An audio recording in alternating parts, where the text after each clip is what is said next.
작년에 할머니가 나한테 100억 기증했는데 올해 100억을 더 기증해갖고 200억을 내가 받았잖아요. 그리고 내가 잠비아 돕는다고 1000만 원씩 도와달라고 그랬는데 그렇게 100명도 넘게 저를 도와줬어요. 정말 그 명단을 쭉 보니까 나한테 정말 많은 분들이 1000만 원씩 보내줬더라고요.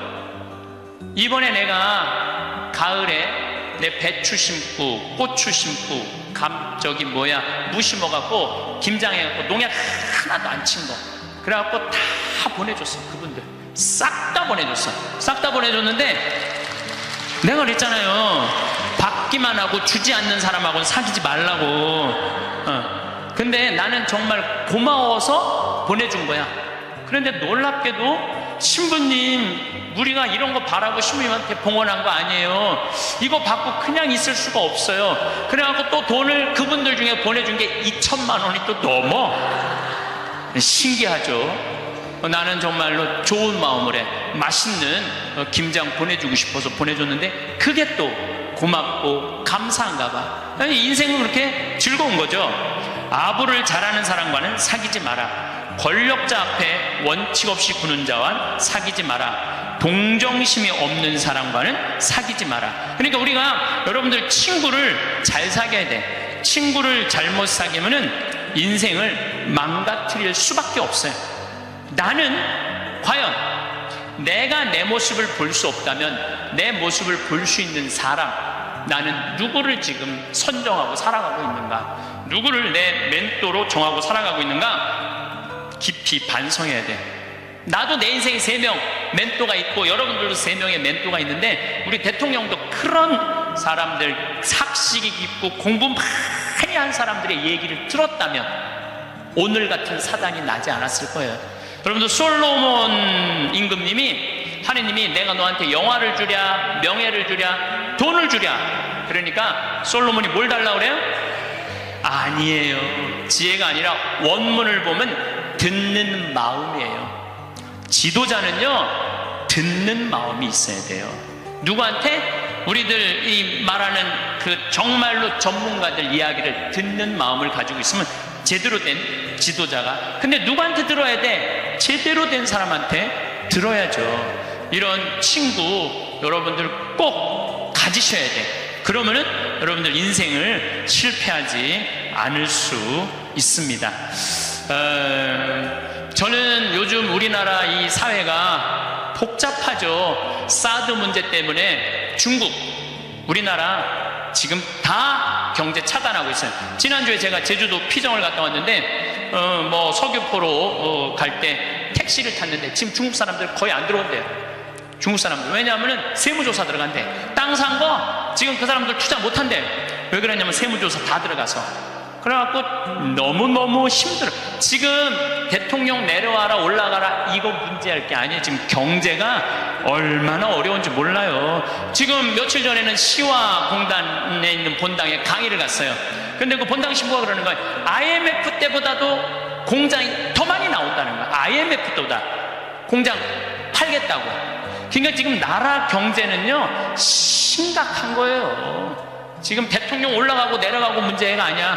국민들은 지금 빚이 얼마나 많이 늘었어요. 그 전셋값 하늘로 뛰고 참 답답하죠. 지도자들은 저희들끼리 누가 권력을 다음에 먹을 거냐에 눈이 멀어 있고 참 답답하죠. 그런데 답답해하지 마시라고. 왜 답답해하지 마시라고 말씀을 드리냐면 우리나라는요 5.16 혁명, 그 다음에 이 5.18 광주, 우리 정말 그 아이들, 그 군인들이 죽이고, IMF, 그래도 나라는 발전하고 있어요.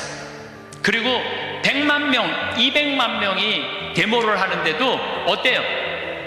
휴지 하나 없고, 폭력 하나 없잖아요. 전 세계에서 이런 나라가 어디 있어요? 내가 보기엔 국민들 수준은 하늘 끝까지 올라가 있어. 국민들이 탄탄하면은요 다른 나라 같으면 이러면 벌써 전쟁하고 총 쏘고 난리 났을 거예요. 그런데도 국민들이 수준이 높기 때문에 내 눈에는 아무 문제도 아니야.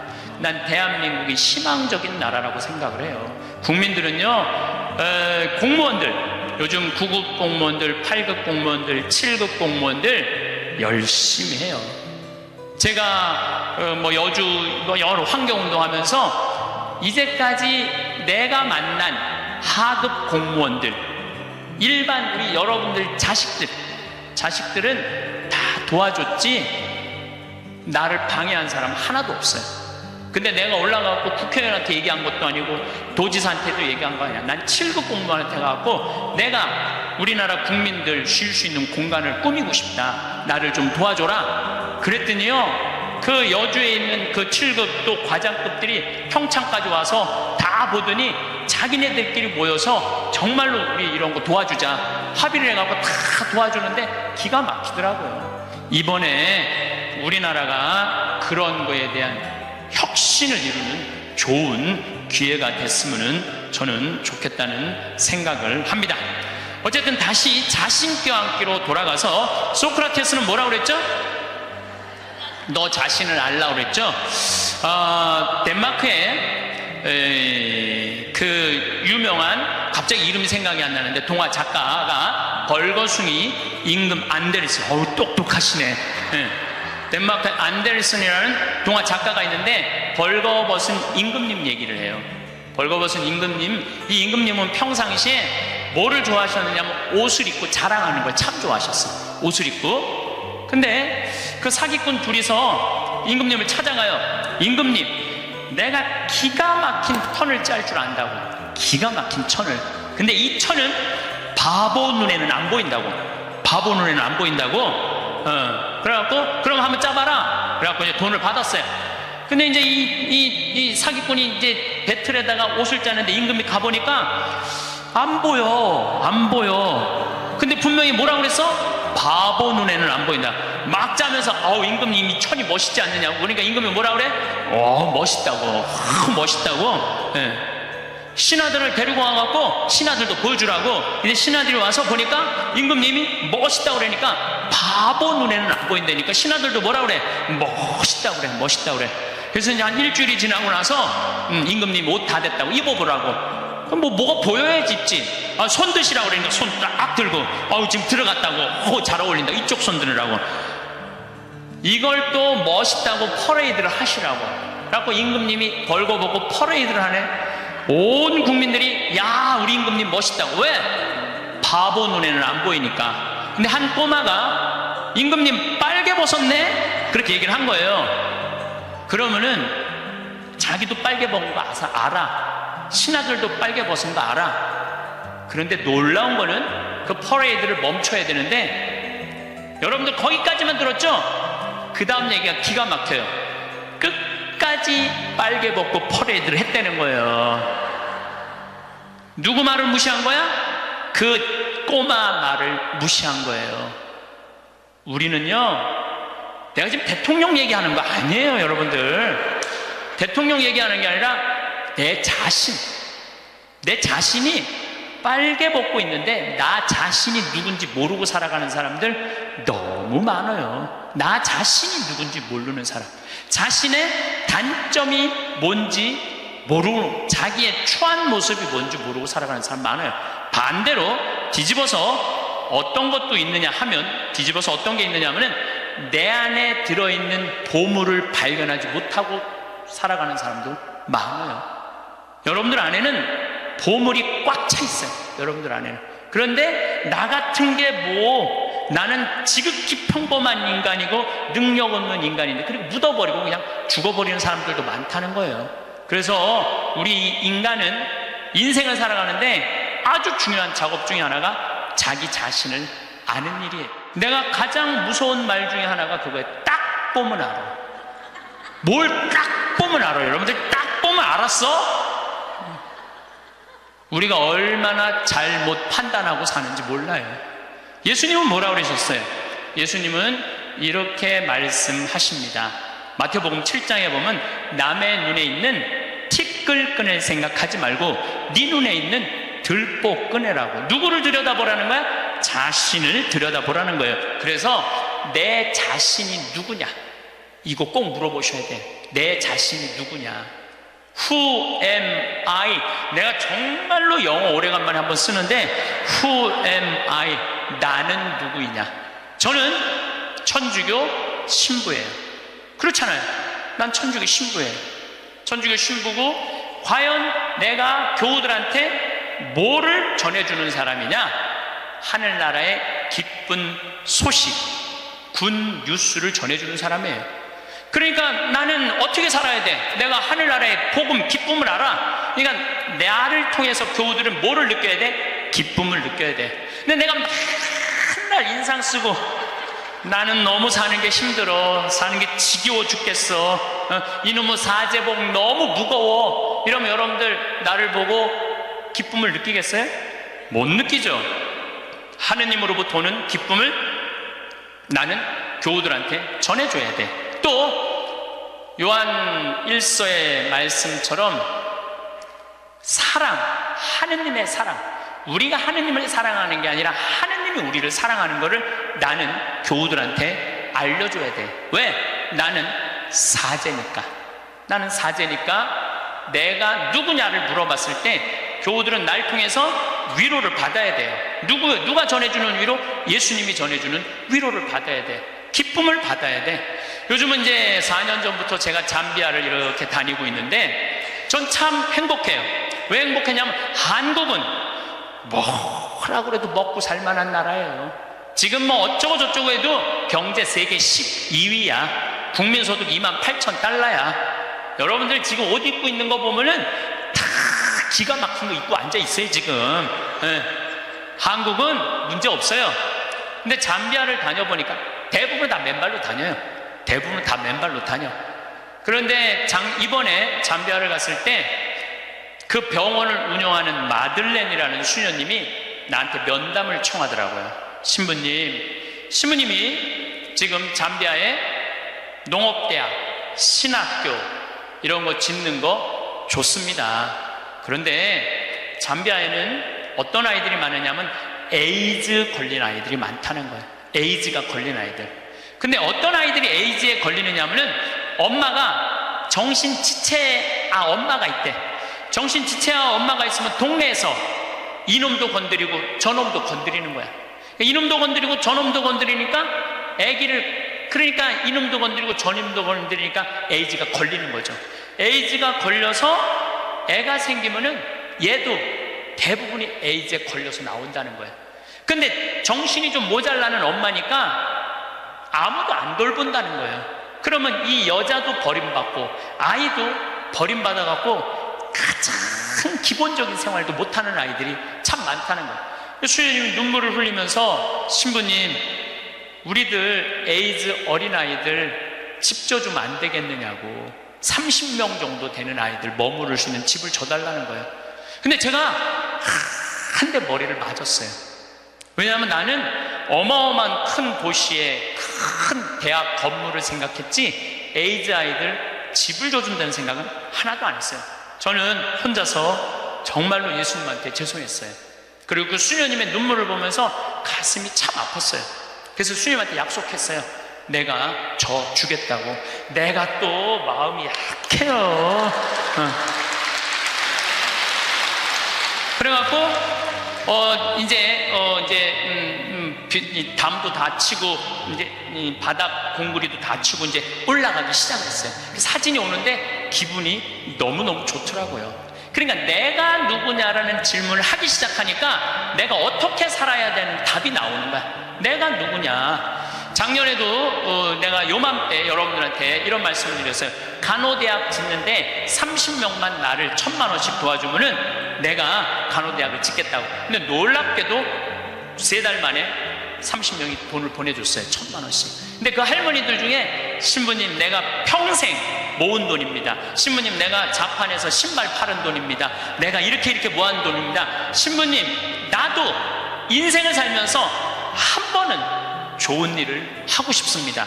성당 신축금도 1,000만 원 해봤던 적이 없어요. 저는 많이 해봐야 50만 원, 100만 원인데 신부님이 잠비아에 간호대학 짓는다니까 할게요. 그래갖고 정말로 30명이 해갖고 간호대학 다 져놨어요. 내가 오늘 여러분들한테 또 한 번 사랑을 실천할 기회를 드릴게요. 이번에는 30명도 아니야. 20명이야. 20명. 우리 에이즈 이름은 라파엘의 집이에요. 치유 수호천사 라파엘의 집을 여러분들이 봉헌하면은 이제 내가 그분들 나중에 다 잠비아 데리고 갈 거야.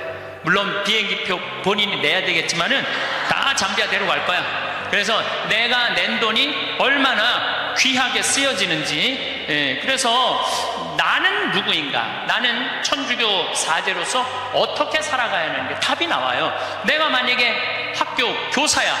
학교 교사면은 어떻게 해? 나는 아이들한테 뭘 가르쳐줘야 돼? 인생을 살아가는 방법을 가르쳐야 돼. 어떻게 살아야지 참답게 사는 방법을 가르쳐야 돼. 내가 누구냐라는 질문을 하면, 저는 중학교 1학년 때 세례를 받았어요. 그러면은 세례 받기 전에 저는 어땠느냐? 저는 초등학교 때 그 흔한 반장, 부반장 해봤던 적이 없어요. 우리는 초등학교 때 한 반에 70명이었기 때문에 줄반장도 굉장히 중요한 자리였어요. 근데 줄반장도 해봤던 적이 없어요. 저는 우등상도 타봤던 적이 없는 아이예요. 그야말로 볼품 없는 아이였어요. 성격은 어땠느냐? 우리가 4형제였는데 우리 집에 제가 막내였어. 막내니까 성격이 까칠했어요. 나 하고 싶은 대로 다 했어요. 형들도 누나도 다 봐주고, 아버지 어머니 좀 달랐지만은, 내가 그 밥 먹다가 신경질이 나면은 숟가락 밥그릇 던지는 건 예사도 아니었어요. 그냥 던졌어. 그냥 그렇게 아주 까칠했어요 제가. 그런데 중학교 1학년 때 세례를 받으면서 나는 내 인생에 어마어마한 거울을 만난 거예요. 어떤 거울을 만났느냐면 예수 그리스도라는 거울을 만난 거예요. 예수 그리스도라는 거울을 비춰보니까 내가 남에 대한 배려도 할 줄 모르고, 사랑도 할 줄 모르고, 이해심도 없고, 이기적이고, 지랄 맞고, 아주 볼품이 없는 인간이었어요. 그러면서 자꾸 나 자신을 들여다보기 시작했어요. 정말로 부끄럽더라고요. 더욱이 예수님은 그 어린 나이에 중학교 1학년 때 예수님이 십자가에 못 박혀 나를 위해서 돌아가셨다는 게 얼마나 나한테 감동적이었는지 몰라요. 감동적이지 않아요, 여러분들? 남도 아니고 나를 사랑하기 때문에 저 고통을 겪으신 예수님. 그런데 도대체 나는 뭐하고 살았느냐? 나 하고 싶은 대로, 신경질 부리는 대로 다 부리고, 집안 식구한테 땡깡 필 거 다 피고, 남 함부로 판단하고, 정말로 나 자신이 볼품이 없더라고요. 그래서 저는 저를 계속 들여다보기 시작했죠. 예수 그리스도라는 거울에. 그러면서 저는 15살에 사제가 되기로 결심을 해요. 내 인생이 너무나 많은 영향을 미친 주님의 제자가 되어야 되겠다. 그래서 15살에 뜻을 세운 거죠. 공부하겠다는, 사제가 되겠다는, 지우학한 거예요. 공자님 말씀대로 15세이 지우학한 거예요. 뜻을 세운 거예요. 내가 사제가 되겠다고 뜻을 세우고 나니까 내 인생에 대해서 고뇌하게 되더라고요. 고뇌. 여러분들 인생에 고뇌해야 돼요. 소크라테스는 뭐라고 그러냐면은 자기 삶에 대해서 고뇌하지 않는 인간은 인간이 아니라고 그랬어요. 자기 삶에 대해서 내 삶이 지금 잘 살고 있느냐, 잘 살고 있지 않느냐 고뇌하지 않으면은 그 삶은 가치가 없다고 그랬어요. 가치가. 여러분들은 지금 좀 살고 있는 삶이 가치 있어요, 가치 없어요? 고뇌해야 돼요. 내가 정말로 가치 있는 삶을 살고 있는가? 제가 30에 31입이라고 그래요. 30에 신부가 됐어. 이제 뜻을 신부가 됐으니 얼마나 좋아. 그런데 내 인생에 가장 많은 실수를 저지른 게 30이에요. 30대 때 나는 내 강의 때 핸드폰이 울리면 가만히 놔두질 않았어요. 미사할 때 핸드폰 울리잖아요. 이 거룩한 시간에 무식하게 핸드폰도 안 꺼놓고 분심 들게 한다고. 한 번은 이렇게 거양성체를 하는데 핸드폰이 울리더라고요. 딱 내려놓고 내가 뭘 했겠어요. 일주일에 한 번 거룩하게 기도 한 번 해보겠다는데 그놈의 핸드폰을 안 꺼놓느냐고. 무식하게 남들 정신 산란하게. 근데 미사가 끝났는데 자매 하나가 와서 신부님 죄송하다는 거예요. 뭐가 죄송하냐니까 우리 남편 핸드폰이라는 거예요. 그래서 남편 핸드폰이면 남편이 와야지 왜 당신이 오느냐? 남편이 손이 없냐, 발이 없냐, 입이 없냐? 그랬더니 이 자매 하는 말이, 신부님, 우리 남편은 청각장애자라는 거예요. 따라서 말도 못하는 거예요. 항상 진동으로 해놓는데 풀린 거야. 풀리고 난 다음에 자기도 모르고 아내도 몰랐던 거야. 너무 죄송하다고, 신부님, 미사 때 분심 들게 해서. 내가 그날 이후부터 지금까지 내 강의 때 핸드폰 올려도 한 번도 신경질을 부린 적이 없어요. 한 번도. 근데 30대 때는 그랬어요. 그리고 내가 지금 50이 돼 보니까 네 바지에서 울리는지 내 바지에서 울리는지도 모르겠더라고. 한 번은 춘천 수무숲 성당이라는 곳에 강의를 갔는데, 막 강의를 시작하는데 핸드폰이 막 울리더라고요. 그래서 내가 얘기했죠. 나는 내 강의 때 핸드폰 울려도 한 번도 신경질을 부린 적이 없다고. 그런데도 계속 울리는 거예요. 기분이 싸해. 보니까 내 바지에서 울리는 거, 내 바지에서. 근데 만약에 내가 무식하게 핸드폰도 안 꺼놓고 강의하는데 남들 방해준다고 그러는데 내 바지에서 울렸잖아요. 그러면 나는 강의 못하고 그냥 가야 돼요. 그런데 30대 때는 보이는 대로 지적했어요. 교우들 잘못하면은 바로 그 자리에서 혼냈어요. 교우들 성청할 때도 여러분들 성체는 왼손이 올라가고 오른손으로 영해야 돼요. 그렇죠? 근데 어떤 교우들은 오른손으로 올려갖고 왼손으로 영하는 교우들이 있어요. 그럼 이 잘못된 거죠. 왜냐하면 이 오른손이 거룩한 손이니까 오른손으로 영해야지. 근데 손이 바뀌면은 지적해주지도 않아. 그냥 손바닥을 내리치는 거예요. 똑바로 하라고. 짝 소리가 나잖아요. 그럼 뒤에 성체 영화로 나오는 교우들이 내가 굉장히 무서웠으니까 보면 어떻게 하고 나오느냐면 막 이러면서 나와요. 마지막에 와서 틀려 또 보면은. 30대 때는 정말 그랬어요. 30대 때는. 근데 40대 때는 생각을 해보니까 주부들이 손목 관절염 있는 주부들이 있어. 그러니까 이게 안 돌아가는 거야. 안 돌아. 그러니까 반대로 하는 거예요. 근데 30대 때는 그런 걸 몰랐어요. 그냥 원칙대로 하는 거야. 원칙대로. 그러니까 손바닥을 내리치고 그 짓을 했죠. 참, 나는 30대 내 인생을 지워버리고 싶어. 그래서 40이 되면서는 이제는 왼손으로 올리든 오른손으로 올리든 상관하지 않아. 왼손으로 올리고 왼손에 영해드리고 오른손으로 영해드려. 근데 어떤 경우들은 헷갈리니까 그냥 이렇게 나오는 경우들도 있어. 그럼 내가 어떻게 하는 줄 알아? 그냥 정가운데다 영해드려. 정가운데다. 30대 때는 주교님 욕도 가장 많이 한 게 30대 주교님 욕도. 왜 성당을 분가를 하냐, 교회 정신에 어긋났다. 그리고 30대에 내가 처음 본당 신부로 갔는데 교우가 4,000명이에요. 4,000명. 근데 사실은 신학교에서 공부했지 사회 경험이 뭐가 있어요. 근데 이 교우들은 막 교수들도 있고 박사들도 있고 무슨 국회의원도 있고 군수도 있고. 근데 이게 내가 모르는 척하고 잘 모르는 거 하면 내가 눌리잖아요. 그러니까 무조건 아는 척하는 거야. 무조건 아는 척하고 틀려도 일단 우기는 거야. 따라오라고. 30대 때는 정말 그랬어. 30대 때는 참 내가 보기엔 참 한심한 시간을 보냈죠. 30대 때 가장 후회되는 게 사람을 만날 때 목적으로 만났어요.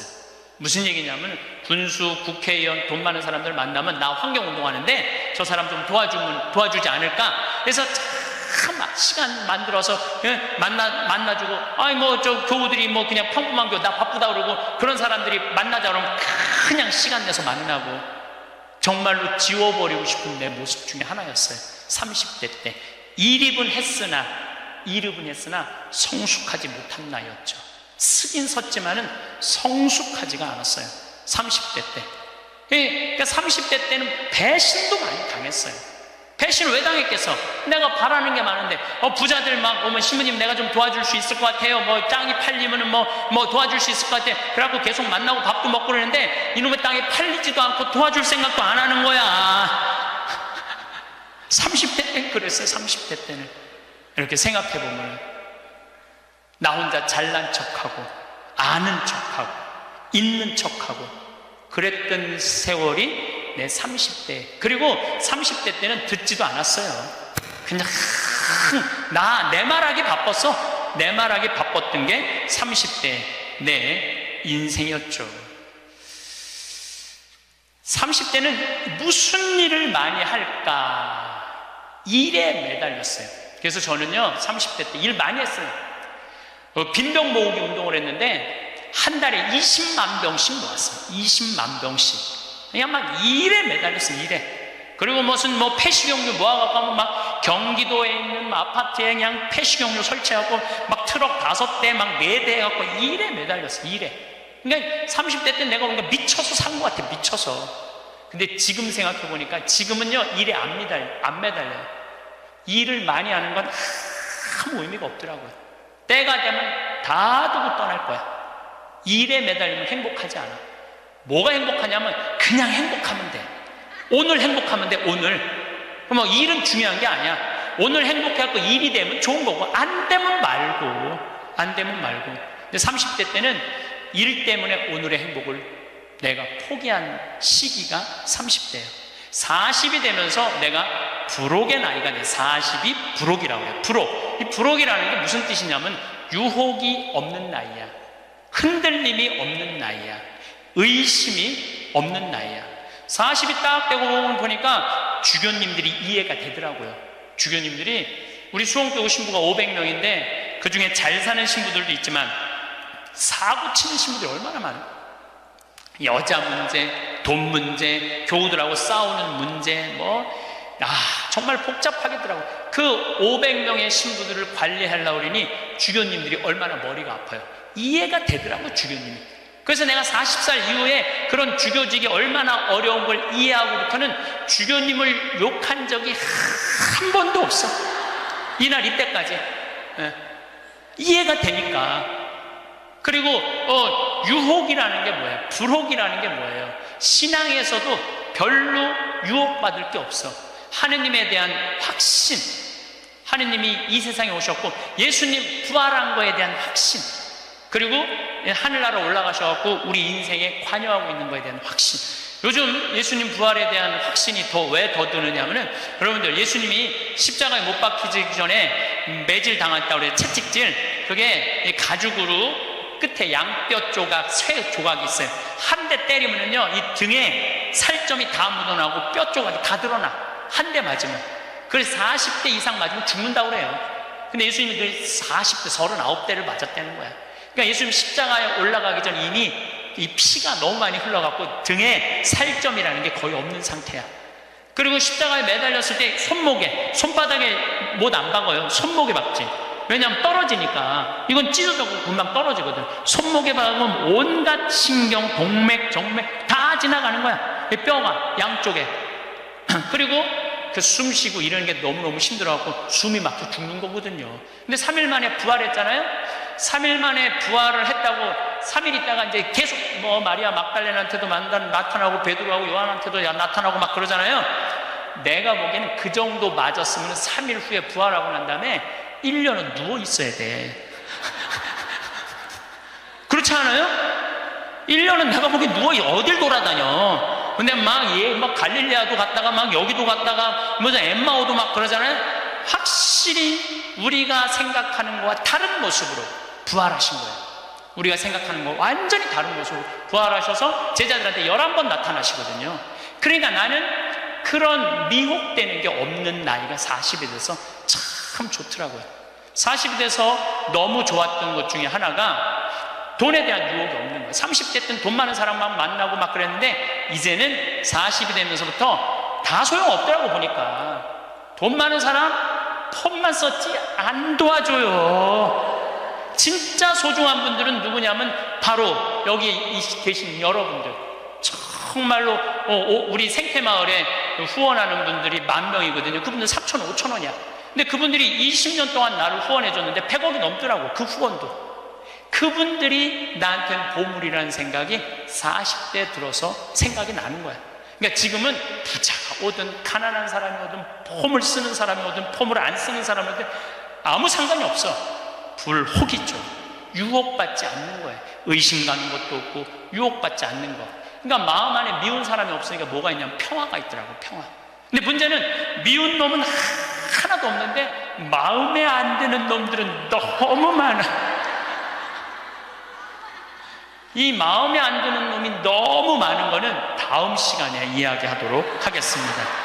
어제 그제 우리 생태마을에 우리 귀한 분이 왔다 가셨는데 최고 공부도 최고로 많이 한 분인데 지금 성서 읽기를 하고 있다는데 너무너무 답답하다고 이걸 읽어야 되냐 말아야 되냐 창세기, 탈출기, 민수기, 레위기, 신명기 이걸 이해가 안 된다고 그러더라고요. 그래서 제가 어저께 또 목이 쉬라 또 설명을 해줬는데 우리 성경 특강 듣는 분들 이게 시즌 4번째 들어가는 겁니다. 시즌 첫 번째는 왜 예수님은 하필 2000년 전에 오셨을까? 때가 차서 하느님 나라가 가까이 왔다라고 말씀을 하시면서 때가 됐다 이거죠. 하느님의 아들, 하느님의 계획을 완성할 때가 찼다. 그래서 이제 제가 2000년 전에 왜 오셨느냐? 그래서 창조, 구석기, 중석기, 신석기, 청동기, 예수님은 철기 시대에 오셨어요. 그래서 이제 그런 인류 문명사적인 이야기를 우선 그거를 바탕을 알아야 돼요. 그걸 모르고 성서를 바로 들어가면은 아주 답답한 일에 접할 수 있습니다. 또 만약 예수님께서 이 세상에 오시지 않았다면 시즌2로 강의를 했어요. 예수 그리스도는 인류 문명의 시작점이고 마침점이에요. 그래서 예수 그리스도를 이해해야만이 지금의 이 현대 세계가 왜 이런 세계로 발전했는가의 근원이 예수님입니다. 예수님. 누가 뭐라 그래도 예수님의 그 기본 사상이 바탕이 지금 테야르드 샤르덴이라는 신부님이 계신데 이 신부님이 프랑스 신부님인데 예수님을 뭐라고 표현하느냐면 오메가 포인트라고 해요. 오메가. 알파요, 오메가요. 알파요, 오메가요.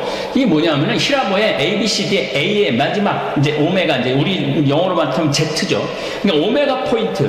맨 마지막 단어의 정점이라는 거죠. 그래서 예수님을 이해하지 않고는 이 현대사를 이해할 수가 없어요.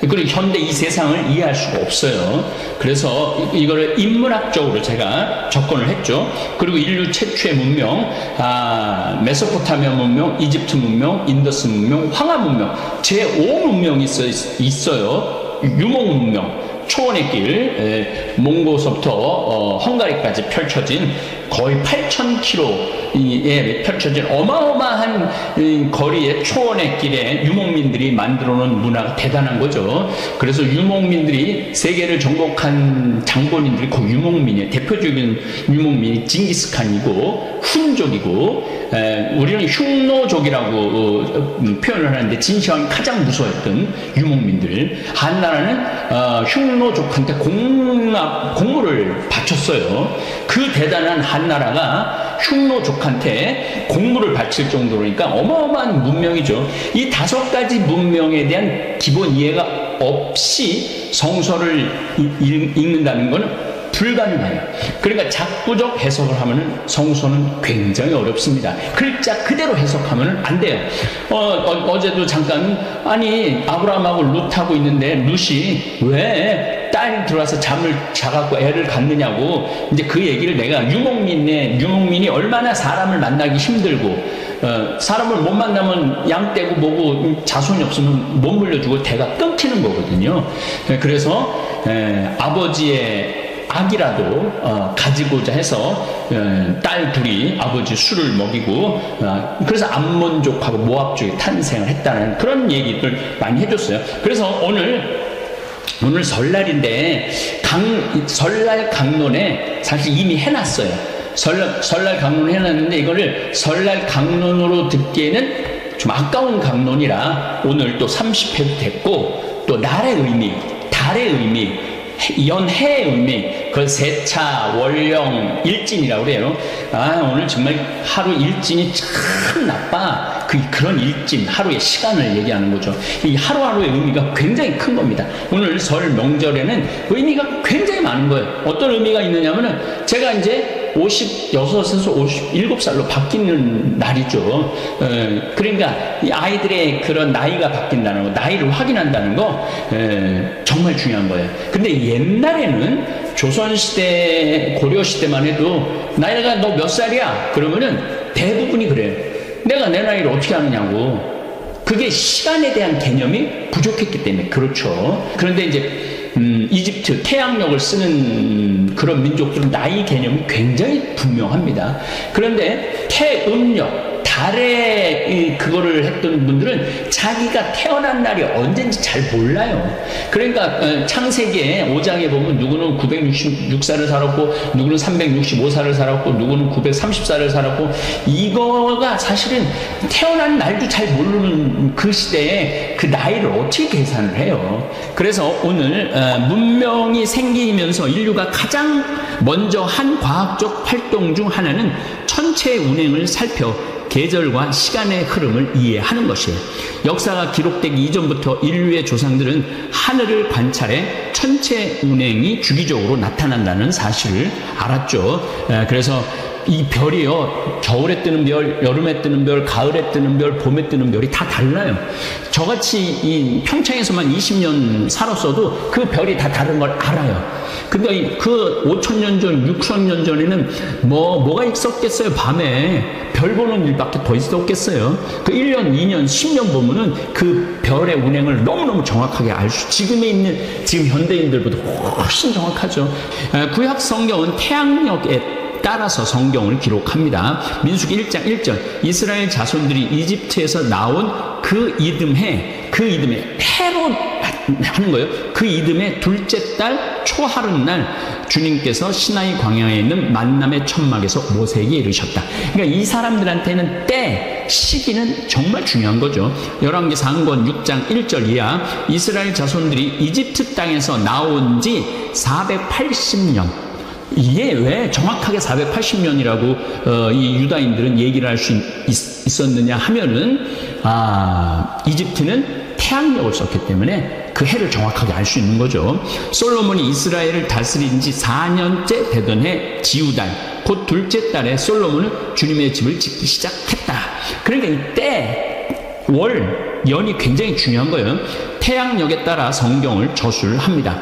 오늘은 설날입니다. 한민족은 태양력을 사용합니다. 이게 무슨 이야기냐면, 우리는 기본적으로 달을 기준으로 해서 때를, 시기를 정합니다. 달을 기준으로 해서. 그래서 오늘 설 명절을 세는 것도 태양력이라면은 나중에 이제 강론 때겠지만 시리우스가 뜰 때 태양도 같이 지구에서 보면 지평선에서 같이 떠요.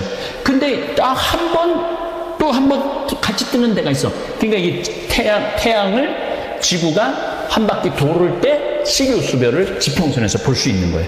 그래서 그때부터, 그래서 이걸 시리우스력이라고 그래요. 시리우스력이라고. 요런 건 여러분들 이제 앞으로 뭐 제가 계속 귀에 딱지가 않도록 말씀을 드릴 겁니다. 그래서 성서를 이해하기 위해서도, 우리 민족의 문화를 이해하기 위해서도 태양력과 태음력에 대해 정확하게 이해를 하는 사람만이 성서를 고개를 끄덕이면서 읽을 수 있는 거죠. 삼국시대만 해도 웬만한 사람들은 자기 나이도 모르고 생일도 모르는 경우가 많았어요. 그래서 이제 여러분들 이제 이렇게 역사책을 이렇게 읽어보다 보면 태어난 때는 항상 물음표가 많아요.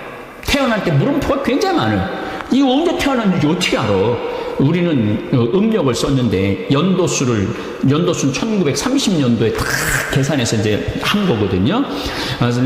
어쨌거나 하여튼 하루 이틀 세기도 힘든데 자기 나이가 몇 살인지 생일이 언제인지 모르는 경우가 많았죠. 하지만 이스라엘은 태양력을 사용한 이집트 덕분에 왕들의 통치 시기까지 정확하게 기술할 수 있었습니다. 사실은 아브라함 때, 그러니까 아브라함 이전, 그걸 선사시대라고 그러죠. 아담, 하와, 요럴 때는 선사시대. 그 문화 때는 메소포타미아 지역에서, 하란 지역에서 살았기 때문에 그때도 뭐를 따랐느냐면 태음력을 따랐어요. 그러니까 달의 주기에 따랐더니까 사실은 누가 몇 살이다, 누가 몇 살이다, 누가 몇 살이다, 이거는 사실은 굉장히 애매모호한 표현이라는 거 여러분들 아시면 좋을 겁니다. 열왕기 하권 18장 2절 이하, 히즈키야는 25살에 임금이 되어 예루살렘에서 29해 동안 다스렸다. 이런 표현이 가능한 게 바로 때 때문에 그래. 태양력을 사용했기 때문에. 열왕기하권 18장 9절에 히즈키야 임금 제4년 이스라엘 임금 엘라의 아들 호세아 제7년 아시리아 임금 살만 에세르가 사마리아로 올라가 그것을 포위하고 3해 만에 함락시켰다. 곧 히즈카의 제6년 이스라엘 임금 호세아 제9년 사마리아가 함락된 것이다. 열왕기하권 22장 3절 이하 요시야 임금 제18년에 이런 표현이 나와요. 요시야 우리가 말하는 기원전 622년, 기원전 3500년 이런 것들은 다 현대에 와서 제정한 현대인들만의 약속인 거예요. 그 시대 사람들은 율리우스 시저스, 카이사르가 기원전 46년에 이집트를 정복했다. 그 사람들은 그렇게 얘기하잖아요. 율리우스 제정, 카이사르 집권 몇 년 이렇게 표현을 합니다. 1930년 이전에는 그 왕이 통치를 시작으로 했을 때 광무제 1년, 광무제 2년, 광무제 3년 이런 식으로 표현을 했지 기원전 몇 년, 기원전 몇 이런 거 기원 후 몇 년 이거는 후대에 와서 결정한 거죠. 선조 25년 통치 때 일본이 조선을 침략했다.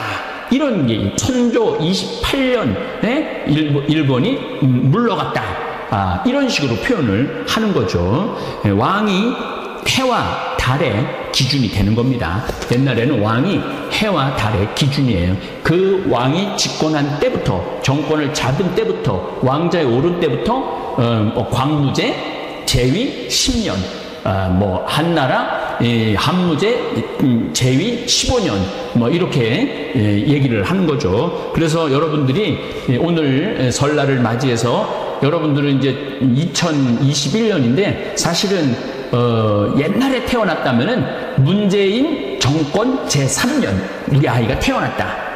이렇게 표현을 하는 거죠. 설이라는 것이 그래서 오늘 설을 세고 아울러 성경 특강을 대체하기는 하지만 성경을 이해하는 데는 오늘 같은 설날이 아주 중요한 개념이기 때문에 오늘 성경 특강의 한 강자로 소개를 합니다. 잘 들어보시기 바랍니다. 지난 2월 7일 주일 저녁 7시 30분경 유성이 불타면서 지구로 떨어지는 장면, 그야말로 우리 눈에 이만한 불덩어리가 떨어지는 장면을 우리 직원들과 누죽 걸산을 하면서 봤습니다. 하루에 밤하늘에 별똥별이 1800개가 평균 떨어진다고 그러죠. 윙공위성은 1800개 정도가 매일매일 4시간에 한 바퀴씩 지구를 돕니다. 우주는 정신없이 바삐 돌아갑니다. 이 우주의 운행 질서를 알면 하나님께서 이 우주를 어떻게 창조하셨는지, 생명을 어떻게 탄생시켰는지 정말로 아련히 알 수 있습니다. 태양력이란 태양의 겉보기 운동을 기반으로 하여 정해진 역법 체계입니다. 지구는 태양을 중심으로 해서 공전합니다. 이게 태양이 있으면 지구가 이렇게 공전하는 거죠. 이렇게 도는 거죠. 이렇게 공전하기 때문에 지구에서 볼 때 태양은 천구에 태양은 딱 고정되어 있는 것처럼 보이잖아요.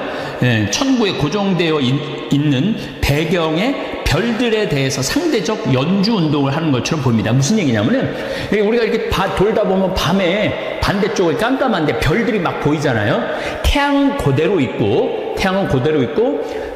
이 지구가 계속 이 황도라고 그러는데 이거 계속 돌아가고 있죠. 그러다 보면 나머지 별들도 같이 1년에 이렇게 돌아가는 게 달라요. 그래서 태양이 천구상의 특정 지점을 지나는데 걸리는 시간을 1년이라고 잡으면 이 1년을 기준으로 달력을 만들 수 있는데 이것이 태양력입니다. 고대 이집트인들은 시리우스와 태양의 위치를 1년 기준으로 삼습니다. 자, 1년에 단 하루만 시리우스와 태양이 동시에 지평선에서 떠오릅니다.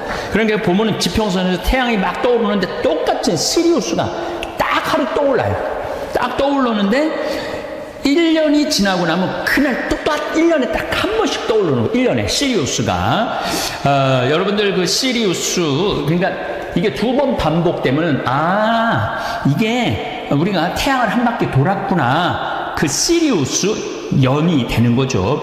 그리고 그 기준으로 매년 7월이 되면 나일강이 주기적으로 범람하는 것도 계산을 해내고, 이렇게 역법 체계에서 시리우스가 중요한 역할을 하기 때문에 많은 사람들은 이걸 시리우스력, 태양력이라고 불러야 한다고 이야기합니다.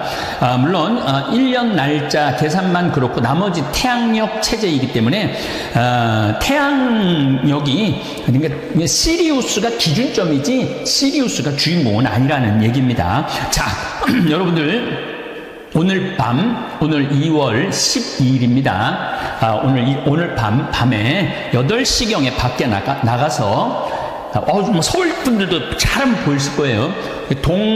동남쪽, 지금 제가 이렇게 말하는 동남쪽 하늘을 보면 눈이 시리도록 강력한 백색 별이 빛나는데, 그게 삼태성 아래로 별이 빛이 납니다. 이 별이 겨울 1등성, 별은 1등성이 있고 2등성이 있고 3등성이 있어요. 그런데 우리가 알기로는 북극성이 1등성인 줄 아는데 북극성 1등성이 아니에요. 북극성은 2등성인지 3등성인지 지금 정확하게 않는데, 하여튼 북극성 밟질 않아요. 근데 딱 북쪽에 언제나 그 자리에 있기 때문에 북극성으로 바다 사람들이 길을 찾죠. 어쨌든 삼태성 아래로 빛이 납니다. 제가 이 말하면 여러분들은 저게 무슨 말이야 이렇게 말할 수도 있지만, 저같이 이렇게 시골에서 살고 맨날 밤마다 별을 보고 지내면은 금방 이해가 되는 거고, 3,000년 전, 4,000년 전에는 밤에 등불이 있어요. 뭐가 있어요? 밤 수도 없는 별들을 보면서 천문학을 사람들이 했던 것이죠. 이 시리우스는 겨울철에만 볼 수 있습니다. 1월 1일 날 태양과 같은 시간에 지평선에 뜹니다. 겨울별 자리, 오리온 자리, 베텔기우스, 옆구리에 있는 베텔기우스, 리겔, 큰 자리에 시리우스, 또 반대편에 작은 자리에 프로키온, 황소 자리, V자로 된 알데바란, 마차부 자리, 오각형으로 된 카펠라가 삼태성, 그 다음에 황소 자리, 마차부 자리가 쭉 이어져 있습니다. 그래서 요게 이제 봄철이 되면요, 겨울철 별자리는 서쪽 아래로 기우로 이렇게 기울어요. 하늘 높은 곳에는 봄을 대표하는 목동 자리인 아크투루스, 처녀 자리의 스피카, 사자 자리의 데네볼라 등이 밝게 빛을 냅니다. 오기 싫으면 안 올 거 아니야, 안 올 거. 그러니까 적어도 오고 싶은 의지가 있는 분들이 오기 때문에 나를 바라보는 눈이 하트야. 하트야. 그러니까 나는 행복한 거죠. 근데 인간이 살면서 욕 안 먹을 수가 없어요. 욕하면 또 예수님 생각 안 할 수가 없어요. 욕 제일 많이 먹은 분이 예수님. 예수님 참 욕 많이 드셨어요. 그 예수님은 모두에게 사랑받았을 거라고 생각하면 여러분들 오해입니다. 수많은 사람이 예수님에게 돌을 집어 던지려고 했어요. 또 마귀랑 친구라고 비난까지 했어요. 여러분들 대놓고 넌 마귀 새끼야 이렇게 말하면 여러분들 기분 좋을 것 같아요, 안 좋을 것 같아요? 듣는 말 중에 가장 기분 나쁜 말이 바로 그런 말이에요. 넌 마귀 새끼 같아. 어떻게? 아니 넌 마귀 새끼하고 친구냐? 근데 예수님은 마귀하고 베엘제불의 힘을 빌려갖고 마귀 쫓아낸다고 그러잖아요. 마귀라는 그런 욕까지 들으셨고, 마지막에는 모든 예루살렘에 모인 사람들이 어떻게 했냐면 죽어라. 마지막. 저는 그 장면을 상상을 해봐요. 내가 여기 지금 한 200여 분 있는데 여러분들이 갑자기 하트였다가 갑자기 마음이 돌변해갖고 죽어라 막 그러면은요 아마 미칠지도 몰라요. 근데 예수님 딱 그 상황에 접하신 분이 예수님은 하늘나라 선포하시면서 모두에게 환영받지는 않으셨어요. 여러분들 여기 계신 분들 가운데 내가 봉사활동 하는데 이 욕을 먹어가면서까지 봉사활동 해야 하나? 봉사일 때려치고 싶은 분들 계실 거예요. 일하다 보면 욕하는 소리 들리잖아요. 사람이 내가 이런 욕을 먹고 내가 이거 성당 일을 해야 돼? 내가 레조 단장 해야 돼? 내가 이 성가대 해야 돼? 연령회 해야 돼? 성모 해야 돼? 아니, 내가 차라리 때려치고 속 편하게 내 집에서 그냥 텔레비나 보고 그냥 놀러나 다니고 하지. 내가 왜 이 욕을 먹어? 그런 생각하시는 분들 계실 거예요. 예수님 좋은 일 하면서 욕 참 많이 드셨어요. 마르코복음 3장 1절부터 6절을 보면은 안식일에 손이 오그라든 사람을 펴줘요. 안식일에 당시 이 이스라엘에서는 몸이 아픈 사람들은 다 병으로 취급을 했어요. 병으로. 그러니까 죄로 몸이 아픈 사람. 그러니까 회당에 정가운데 있을 수가 없어요. 근데 예수님 정가운데 나오라고 그래요. 손이 오그라든 사람 펴줘요. 얼마나 좋은 일을 하신 거예요. 이 안식일이든 뭐든 손 오그라든 사람 펴주는 거 얼마나 좋은 일을 한 거예요. 그런데 사람들은 예수님의 이 얘기를 듣고 바리사이들은 나가서 곧바로 헤로데 당원들과 더불어 예수님을 어떻게 없앨까 모의를 하였다. 예수님 착한 일하고도 칭찬받지 않고 제거의 대상이 돼요. 착한 일하고도 욕먹고 심지어 죽이려고 덤비는 사람들도 있었죠. 성당 다니면서 정말 남 미워한 적도 없고 불쌍한 사람, 어려운 사람 도와주면서 성당 일만 했는데 욕먹으면 기분 나쁘죠. 이 마음 안에 뭐가 있냐면 분노가 일어나고 미움이 일어나요. 내가 정말 착하게 살았는데 나 욕하는 사람이 있으면 아무리 착한 사람이라도 뭐가 일어나요? 분노가 일어나죠. 저는 내가 아주 영적으로 아주 좋아하는 선배 신부님이 계세요. 근데 이거 굉장히 오래전 얘기, 한 10년도 더 된 일인데, 이제 수원 빈센트 병원에서 뭐 만날 일이 있어갖고, 그러다 제가 무슨 일을 하느니 좀 늦게 나왔어요. 근데 이제 내가 이제 그분 30분 약속을 어긴 거죠. 근데 그분이 막, 주차하는 경비 아저씨가 우리 이제 그 형님 신부님 멱살을 쥐고 막 흔드는 거예요. 그 사복을 입고 있었어요. 그래서 내가 지금 당신 뭐 하는 거냐고. 이 사람이 뭐 차를 어쩌고저쩌고. 이 사람이 뭐냐고. 이 교구의 국장 신부님인데 그랬더니 그냥 이분이 그 손을 놓더니 신부님이었느냐고. 너무너무 죄송하다고 막 얼굴이 하얘져갖고 그러더라고. 그래서 내가 아니 형 신부라고 그러면 되지 왜 그 멱살을 쥐고 흔들리고 그래. 그랬더니 아니 내가 주차하면 안 되는 데다 주차를 내가 해갖고 이 사람이 상황이 어려웠다는 거예요. 상황이 어려우니까 이제 자기가 이제 차를 빼려라더니 화가 나니까 이제 멱살을 이제 쥐고 흔들으니까 내가 잘못했는데 그 정도 취급받는 걸 가지고 내가 뭐 신분이 그런 말을 어떻게 하느냐고. 이야, 난 뭐 그전에도 훌륭하다고 생각을 했지만은 그전에도 훌륭하다고 생각을 했지만은 그걸 보니까 더 훌륭한 거예요. 그래서 난 그분한테 고해성사 내가 이렇게 영적 상담 지금도 이렇게 해요. 그 정도의 겸손을 가지고 있는 분 정도면 욕먹는 걸 우리는 되게 싫어하잖아요. 근데 내가 잘못했으면은 어떻게 해야 된다? 욕 먹어야 된다. 이야, 참, 그래서 지금도 뭐 아주 정말 훌륭하게 살고 계시지만은 내가 그분을 보면서 저게 바로 겸손이구나. 자기 지위를 함부로 내지 않고. 우리 조금만 뭐만 있으면 내가 누구니 뭐니 뭐 이래잖아요. 예. 예수님 마르코복음 14장 65절을 보면 예수님이 사형이 결정되자 어떤 자들은 예수님께 침을 뱉고 그분의 얼굴을 가른 다음 주먹을 치면서 알아맞혀 보아라 하면서 놀려대기 시작했다. 여러분들, 사람이요, 내가 이렇게 60 넘으신 할머니들 이렇게 상담할 때요, 그 할머니들이 남편하고 살면서 가장 수치스럽게 여기는 거, 가장 모욕적으로 여기는 게 뭐냐면요, 남편이 때리는 게 아니래요. 남편이 자기 얼굴에 침 뱉는 거예요. 침 뱉는 거. 침 뱉는 남자들이 있어요. 정말로 정신 나간 남자들이 있어요. 그거 생각하면 여러분들 신랑 훌륭해 안 훌륭해? 훌륭하죠?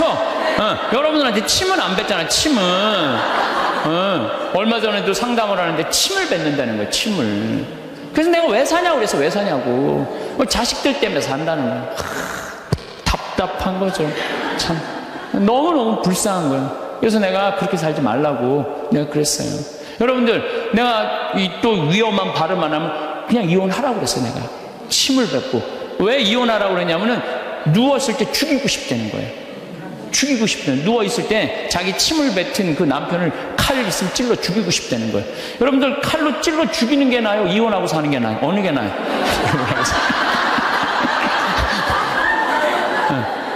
아슬아슬 하더라고요. 얘기를 들어보니까. 예. 근데 예수님은 뭐라 그래요? 예수님께 침을 뱉고 그분의 얼굴을 가린 다음 주먹으로 치면서 알아맞혀보아라 하면서 놀려대기 시작했다.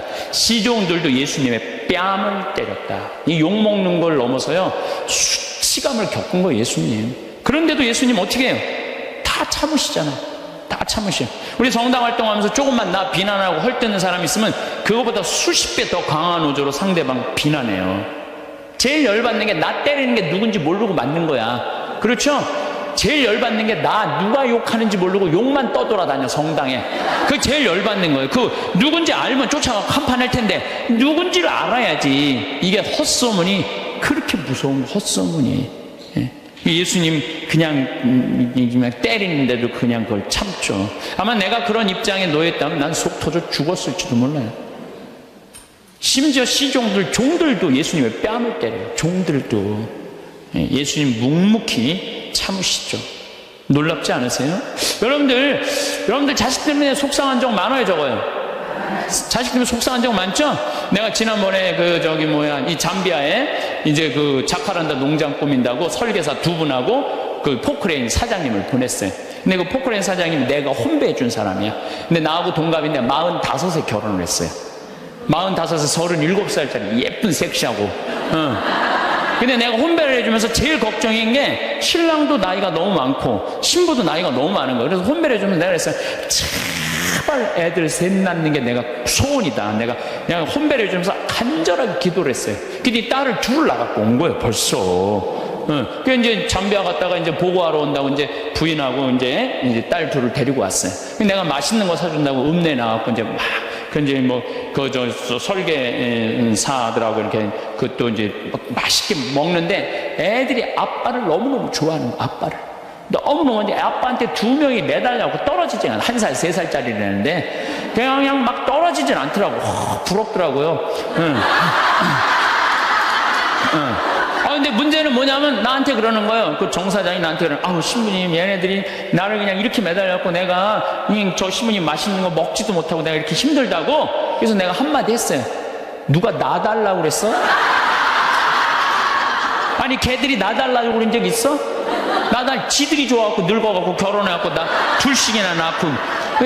지들이 좋아갖고 낳았으면 책임을 져야지. 얘네들 때문에 힘들다는 게 말이나 돼? 여러분들도 마찬가지. 여러분들 자식들 중에 나달라고 그런 자식 있어요, 여러분들? 나 엄마 밑에서 태어나고 싶어 그러고 나달라는 자식 있었어요, 없었어요? 없었죠? 다 여러분들이 좋아서 난 거야. 걔네들은 태어날 의지가 없었던 애들이야, 원래는. 여러분들이 난 거예요, 여러분들이. 그러면 누가 책임져야 돼? 여러분들이 책임져야 돼요. 이것도 똑같아. 우리가 언제 세상에 태어나게 해달라고 그런 적 있어요, 예수님한테? 당신이 좋아갖고 세상 만들어 놓고 우리 창조해 놨잖아요. 창조해 놨는데 인간들이 너무 많은 죄를 짓는 거야. 선택할 수 있죠. 죄를 선택할 수도 있고 선을 선택할 수도 있고 옳음을 선택할 수도 있고 그름을 선택할 수 있는 것을 하느님이 자유를 주셨는데 우리 인간이 옳음을 선택하거나 선을 선택하는 게 아니라 악을 자꾸 선택하니까 당신이 만들어 놨으면 당신이 책임지러 온 거예요. 책임지러 와갖고 어떻게 뺨 때리고 침 뱉어도 땄으니까 어떻게 참아야지. 그냥 크다 안 되니까 당신이 책임진다고 십자가에 올라가서 죽은 거 아니에요. 우리 책임진다고. 난 그 아버지 마음, 그 부모의 마음을 예수님 십자가에 오죽했으면 저기 올라갔을까. 우리를 얼마나 사랑했으면. 그러니까 예수님 그 침뱉음도 견디셨다는 거죠. 예수님을 믿는다는 건요, 예수님처럼 사는 거예요. 적어도 예수님 흉내 낼 줄은 알아야 돼. 14장을 보면 다음 날에도, 이건 전날이야. 그러니까 목요일날 전날 붙잡혀갖고 그냥 매 맞고 그래. 금요일날 아침에도 모욕을 당하셔. 군중들이, 그전에는 시종하고 종들이 예수님 모욕했는데 다음날 아침에는 군중들이 이렇게 모욕을 해. 유다인들의 임금님 만세 하며 인사하기 시작했다. 또 갈대로 그분의 머리를 때리고 또 침을 또 뱉는. 예수님 침 참 많이 받으신 분이에요. 침을 뱉고서는 무릎을 꿇고 예수님께 절하였다. 조롱하는 거죠. 그렇게 예수님을 조롱하고 나서 자주색 옷을 벗기고 그분의 겉옷을 입혔다. 그리고 예수님을 십자가의 못박으로 끌고 나갔다. 분명 이 군중 가운데는 예수님 일주일 전에 예루살렘에 입성할 때 빨마가지를 흔들고 호산나 호산나 주님의 이름으로 오시니 찬미 받으소서 이렇게 환영한 사람도 분명히 있었을 것 그 안에. 근데 일주일 만에 배신한 거, 일주일 만에. 그러니까 여러분들 인생 살면서요, 나 욕하고 누구 배신하잖아요. 그 모든 누구도 이해하지 못할 때 성당에 와서 예수님만 쳐다보세요. 예수님만 보면 예수님 입장하고 내 입장은 어쩜 이렇게 똑같으냐. 동병상련. 어쩜 이렇게 똑같을까? 그러면은요, 예수님의 그 깊은 성심을, 깊은 마음을 이해하실 수 있습니다. 근데 문제는 우리가 살아가면서 사람한테 너무 의지하다 보면 이런 수치와 모욕, 배신을 겪을 수 있어요. 그러니까 사람은요, 물론 사람을 사랑하지만 사람만 온전히 믿으면요, 우리 인간은 실수예요. 우린 누굴 믿어야 돼? 예수님을 믿어야 돼요. 예수님한테 마음을 많이 빼앗기는 사람들은요, 욕 조금 먹는다고 분노하지 않아요. 근데 사람한테 온전히 모든 걸 투신하는 사람은요, 이게 사람들한테 배신을 당하면요, 주체할 수가 없는 거예요. 누구도 다 배신해도 배신하지 않을 분이 한 분 계시잖아요. 예수님. 예수님 생각만 하면 우리가 이겨낼 수 있다는 거죠. 나는 이렇게 미움의 원인이라도 제공하지만 예수님은 무슨 미움의 원인을 제공하셨겠어요? 예수님은 대통령이 되려고 하지도 않았고 돈을 벌려고도 안 했어요. 집 한 채 없으셨던 분이에요. 예수님이야말로 집 한 채 없이, 그리고 왕권을 탐하지도 않고 사랑하려고 온 분이야. 사랑하려고. 가난하고 병든 사람들, 외로운 사람들 친구로 오신 분이죠. 그런데도 사람들이 죽어라 죽어라 죽여라 죽여라 이렇게 합창을 했죠. 예수님은 그런 사람들을 상대로 해서 목에 핏대 올리면서 상대하지 않았어요. 그저 묵묵히 견뎌내셨어요. 여러분들, 나한테 험담하는 사람, 나한테 나쁜 소문 내는 사람, 어때요? 그런 사람들하고 싸우면 여러분들 어떨 것 같아요? 더 평화로울 것 같아요? 화는 내면 낼수록 해결이 돼요? 일이 더 커져요? 커져요. 제일 좋은 건 무시하는 거예요, 무시. 그런 사람들. 저도 이제 평화방송에 이제 강의 많이 나가잖아요. 또 강의도 또 무지하게 텔레비에 많이 내보내더라고. 일주일에 8번이나 그냥 평화방송에 내보내. 그러니까 이제 내 강의를 이제 듣다가 좋아하는 분들도 있지만 내 강의 싫어하는 분도 있어요. 싫어하는 분들. 또 우리 천주교 교우들도 뭐 싫어하겠지만 천주교 아닌 사람들도 싫어하는 경우가 있어요. 그럼 내욕을 인터넷에다 무지하게 해요. 막. 그래갖고 이제 쫙 읽어보면, 야, 정말 욕 대단하게 한다. 근데 나는 대꾸를 안 해요. 거기서 그래, 제발 황신부 대꾸해라. 그래도 난 절대 대꾸하지 않아요. 네. 왜 대꾸하지 않느냐면 내가 그 사람이 어떤 사람인 줄 알고, 그 사람이 무슨 중학생인지 고등학생인지 남자인지 여자인지 할머니인지 할아버지인지 교육을 높게 받은 사람인지 낮게 받은 사람인지 성격이 어떤 사람인지 전혀 모르고 그 인터넷에 몇 줄 나온 걸 가지고 그 사람하고 말싸움으로 그게 해결이 될 일이에요? 그렇지 않겠어요? 우리 인생이 다 똑같은 것 같아요. 여러분들, 우리가 바라보는 사람은 상대방이에요. 빙산일각이라고 그래요. 빙산일각. 예? 우리가 이렇게 1912년에 타이타닉호가 갈다가 조그만 빙산인 줄 알고 지나갔는데 이 밑에 엄청난 빙산이 있어갖고 이래갖고 그냥 침몰한 거 아니에요. 우리가 사람을 보는 건 요 꼭대기만 보는 거지 이 안에 이 사람이 할아버지가 어떻게 했는지 할머니가 어땠는지 엄마 아버지한테 맞고 자랐는지 사랑을 받고 살았는지 우리가 알 게 뭐예요. 그냥 요 겉에 드러난 것만 가지고 우리가 사람을 평가할 수도 없고 상대할 수도 없는 문제라는 거예요. 그래서 나는 인터넷에서 절대 대꾸하지 않아. 네. 왜? 그 사람이 어떤지 알고 어떻게 알아? 내가 이렇게 눈으로 보고 얼굴을 마주보면 밤새서라도 얘기할 수 있겠지. 근데 그 사람이 막 내가 욕을 했는데 만났는데 막 2m에 막 8뚝 막 한 대 맞으면 막 갈 것 같아. 그럼 어떻게 해? 네. 그러니까 우리가 쉽게 이렇게 분노하거나 쉽게 상대한테 싸움을 한다는 게 좋은 게 아니에요. 욕은요, 세상 살면서 기본적으로 먹고 산다 이렇게 생각하면 속 편해요. 왜? 누가 욕 먹고 살았어? 예수님이 욕 먹고 살았으니까. 예수님이 모욕을 당했으니까 우리도 인생 살면서 조금 모욕당하는 거, 욕 먹는 거, 어느 정도 그거를 이겨내려고 그럴 때 인생이 고통스러운 거예요. 저도 이렇게 살아오면서 그런 나쁜 거는 그냥 무시하고 시간이 지나면 다 없어져요. 시간이 지나면 5년, 10년이 지나보면 다 없어져요. 그러니까 여러분들 그런 거. 그러니까 오늘 내가 식사하면서 여고생이 임신했다는 헛소문이 학교에 퍼졌대. 그래서 자살을 한 거예요. 그 아까운 아이가. 그러니까 이 헛소문에 죽는 사람들 정말로 많아요. 헛소문에. 예, 그래서 사람들이라는 게 참 그런 문제가 있는 것 같아요. 자, 그렇다면 우리 인간이 참 죄를 짓고 살아요. 게으르고 나약하고 그 다음에 시기심 많고 죄를 나 같은 죄인도 용서받을 수 있나요? 여러분들 인생 살아오면서 정말로 누구한테도 얘기하기 부끄러운 죄들이 있으시죠? 저는 많아요. 누구한테도 얘기하기 부끄러운 죄들 참 많아요. 근데 나 같은 죄인이 과연 용서받을 수 있느냐? 나 같은 죄인도 과연 용서받을 수 있을까? 저는 예수님이 요한복음 8장에 보면 간음한 여인 얘기가 나요. 그거를 읽으면요 굉장히 위로가 많이 돼요. 이 여자가 간음을 하다 현장에서 잡혔어요. 2000년 전에 간음하는 거하고 지금 간음하는 거하고 이건 질이 달라요. 지금은 너무 쉬운 일이지만 2000년 전에는요 간음하는 게 쉽지가 않아요.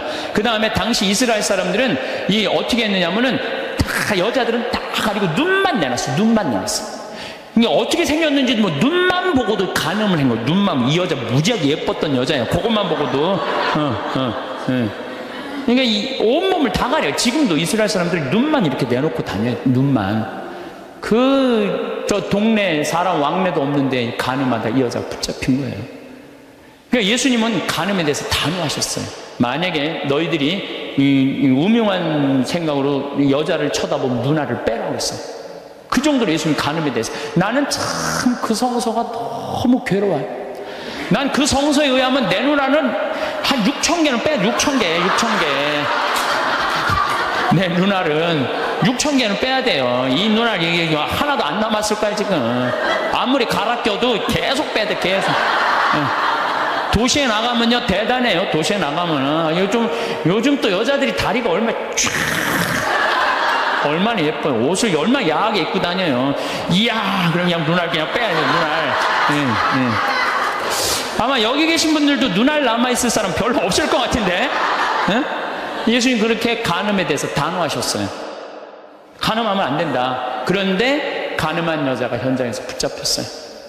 예수님, 당신 간음하면 눈알 빼라고 그러지 않았느냐? 또 한편으로는 모든 사람을 용서하라고 그러지 않았느냐? 둘 중에 뭘 선택할 것이냐?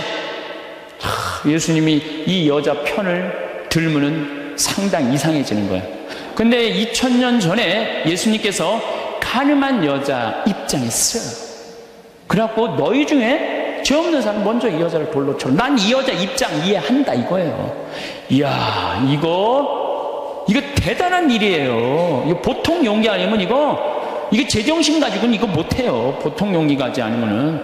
근데 예수님은 그 여인을 감쌌던 거예요. 그 여인을. 하나둘 떠나가니까 예수님이 너 죄를 묻던 사람이 다 어디 갔느냐? 주님, 하나도 없습니다. 다 떠났습니다. 근데 그 다음 말이 더 기가 막혀요. 그들이 네 죄를 묻지 않았다면 나도 네 죄를 묻지 않겠다. 그러니까 여기 계신 분들, 예수님은요 우리를 그만큼 사랑하시는, 우리 나약한 인간, 쓰러질 수밖에 없는 인간, 부족한 인간임을 인정하시는 거예요. 그러니까 충분히 우리 인간을 인정하고 이해하고 계신 분이 예수님인 거죠. 그러니까 그 예수님한테, 여러분들은 그 예수님을 사랑하면요 막 가슴이 막 설레고 막 기쁘고 끝도 한도 없는 사랑을 갖고 침뱉음을 안 겪나, 십자가에 그냥 올라가서 그냥 우리들을 위해서 돌아가시지를 않나. 대단하잖아요. 그러니까 혹시 여기 계신 분들, 나 같은 죄인도 용서받을 수 있나요? 용서받을 수 있어요. 진심으로 주님께 용서 청하면. 그리고 삶이 변해야죠. 사람은요 근데 저는 요즘 우리나라 문화에 조금 안타까운 게 뭐냐면은 한 번 잘못하면 죽일 놈이야. 다시는 회복할 수가 없어. 우리나라 사회가 그래요. 한 번 잘못하면. 근데 교회는, 주님은요 한 번 잘못해도 다시 용서 청하면은요 기회를 주세요. 너무너무 좋죠. 여러분들 성당 잘 나온 거예요. 성당 잘 나온 거예요. 근데 더 기가 막힌 거는 요한복음 4장에 사마리아 여인 얘기. 사마리아 여인, 예수님이 이제 이 유다에서 예루살렘에서 성전을 막 둘러엎어요. 성전을 둘러엎고 막 채찍으로 막 후드려 까요. 그러니까 사람들이 예수님 죽이려고 그래요. 그러니까 그 한바탕 하고 이제 갈릴레아, 예수님 본 활동 문제인 갈릴레아로 가려고 그러는데, 갈릴레아로 가는데 예루살렘에서 갈릴레아로 올라가면은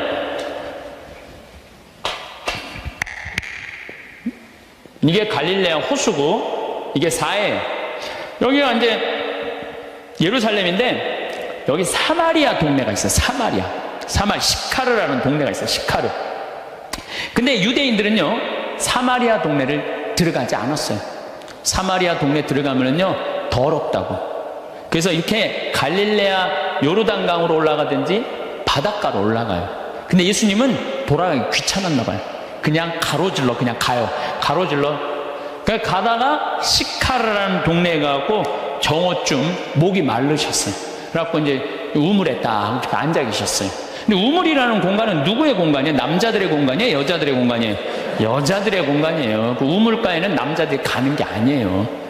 근데 이 남자인 예수님 우물가에 다 남자하고 여자는 정부는 다 어디서 나냐? 우물가에서 다 나는 거예요. 정부 우물가, 갑돌이하고 갑순이도 우물가에서 뭐 이렇게 해갖고 엄마 이러지 마세요 이러다가 다 정부 난 거 아니에요. 예? 그러니까 남자가 이렇게 우물가 간다 이거 별로 좋은 게 아니에요. 근데 딱 우물가에 앉아 계신 거야. 그 자체가 별로. 사마리아에다가 시카르라는 동네에 남자가 우물가에 앉아 있고 아주 장면이 안 좋은 거예요. 근데 정오에 여자 하나가 물동이를 잃고 물을 탁 뚫어 나와요. 이 여자도 문제가 많은 여자예요. 왜 문제가, 요 장면 하나만으로도 문제가 많아. 왜? 이 사마리아라는 게 굉장히 더워요. 덥기 때문에 낮에 물 뚫어 나오는 여자는 없어요. 물은 언제 뚫어오냐면 새벽이나 밤중에 뚫어 나와요. 새벽이나 밤중에. 근데 이 여자는 새벽에 뚫어 나올 수가 없는 여자예요. 밤중에도 뚫어 나올 수 없는 애. 아무도 안 나오는 정오에 나올 수밖에 없는 여자예요. 문제가 많은 여자죠. 문제가 많은 여자예요. 그래갖고 이제 물을 딱 뚫어놨는데 이게 또 남자고 여자가 이제 우물가에서 만난 거잖아요. 근데 예수님 먼저 말을 걸어요. 나한테 물 좀 한 잔 줄래? 희약가시를 거는 거야. 나한테 물 좀 한 잔 줄래? 그러니까 이 여자가 당장에 뭐라 그래요? 당신은 유대인이고 나는 사마리아 여자인데 어떻게 나한테 말을 거느냐? 그렇게 얘기를 해요. 너무 황당한 거죠. 그랬더니 예수님이 뭐라 그러냐면 네가 내가 누군 줄 알면 네가 나한테 물 달라고 그랬을 거다. 아니 당신 뭐 두레박도 없는데 어떻게 물이 있느냐? 네가 알지 못하는 내가 마르지 않은 샘이 있다. 그걸 좀 저한테 줘라. 이렇게 얘기를 해요. 그러니까 예수님이 그럼 남편 좀 데리고 와라. 그랬더니 난 남편이 없다고 여자 딱 잡아 떼는 거예요. 그랬더니 예수님이 뭐라고 그래요? 그래 너는 5 남자하고 살았는데 그것도 네 남편이 실질적으로 아니고 지금 사는 그 남자도 네 남편은 아니지.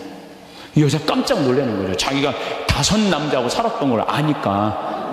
거기다가 이제 예수님이 계속 말을 하는 거야. 그 성서를 보면은요, 예수님이 이렇게 사람하고 이렇게 길게 말하지 않아요. 근데 하여튼 이 요한복음 4장 오늘 집에 가서 한번 읽어보세요.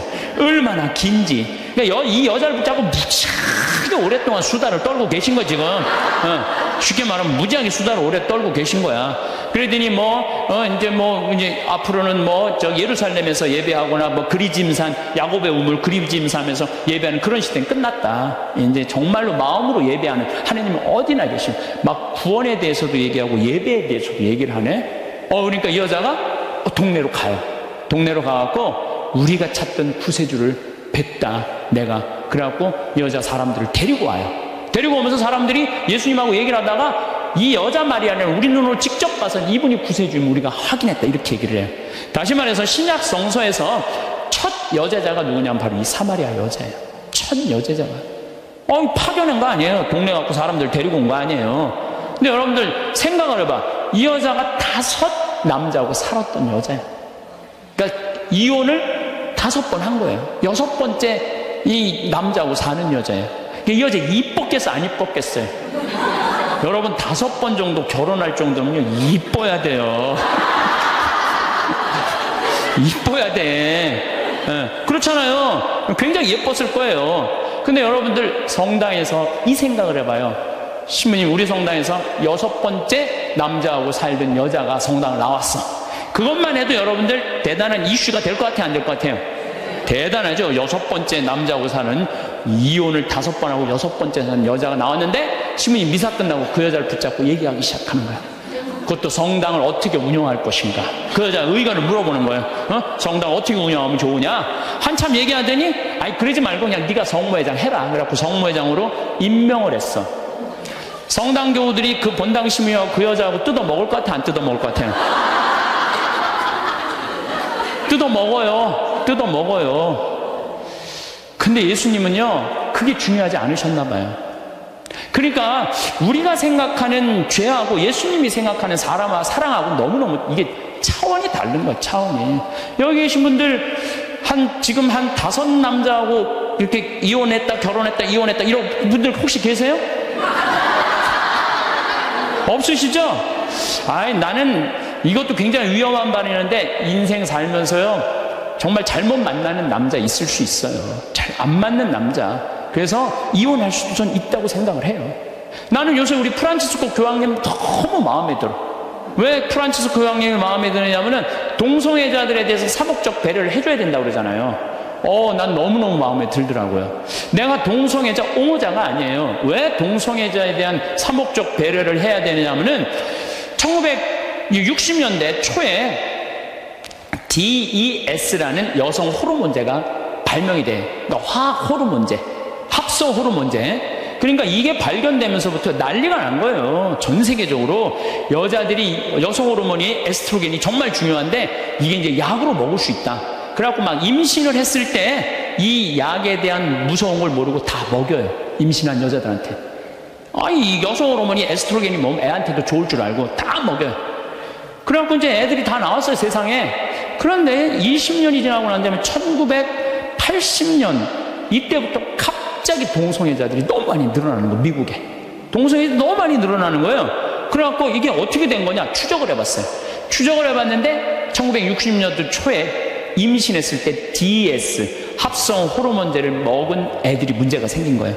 이 여자인 경우 문제가 없어요, 여자인 경우는. 근데 남자인 경우는 임신을 했는데 뱃속에 뭐가 남자아이가 들어있단 말이야. 그러면은 합성 호르몬을 먹으면 얘한테 에스트로겐이 들어가 버리는 거예요.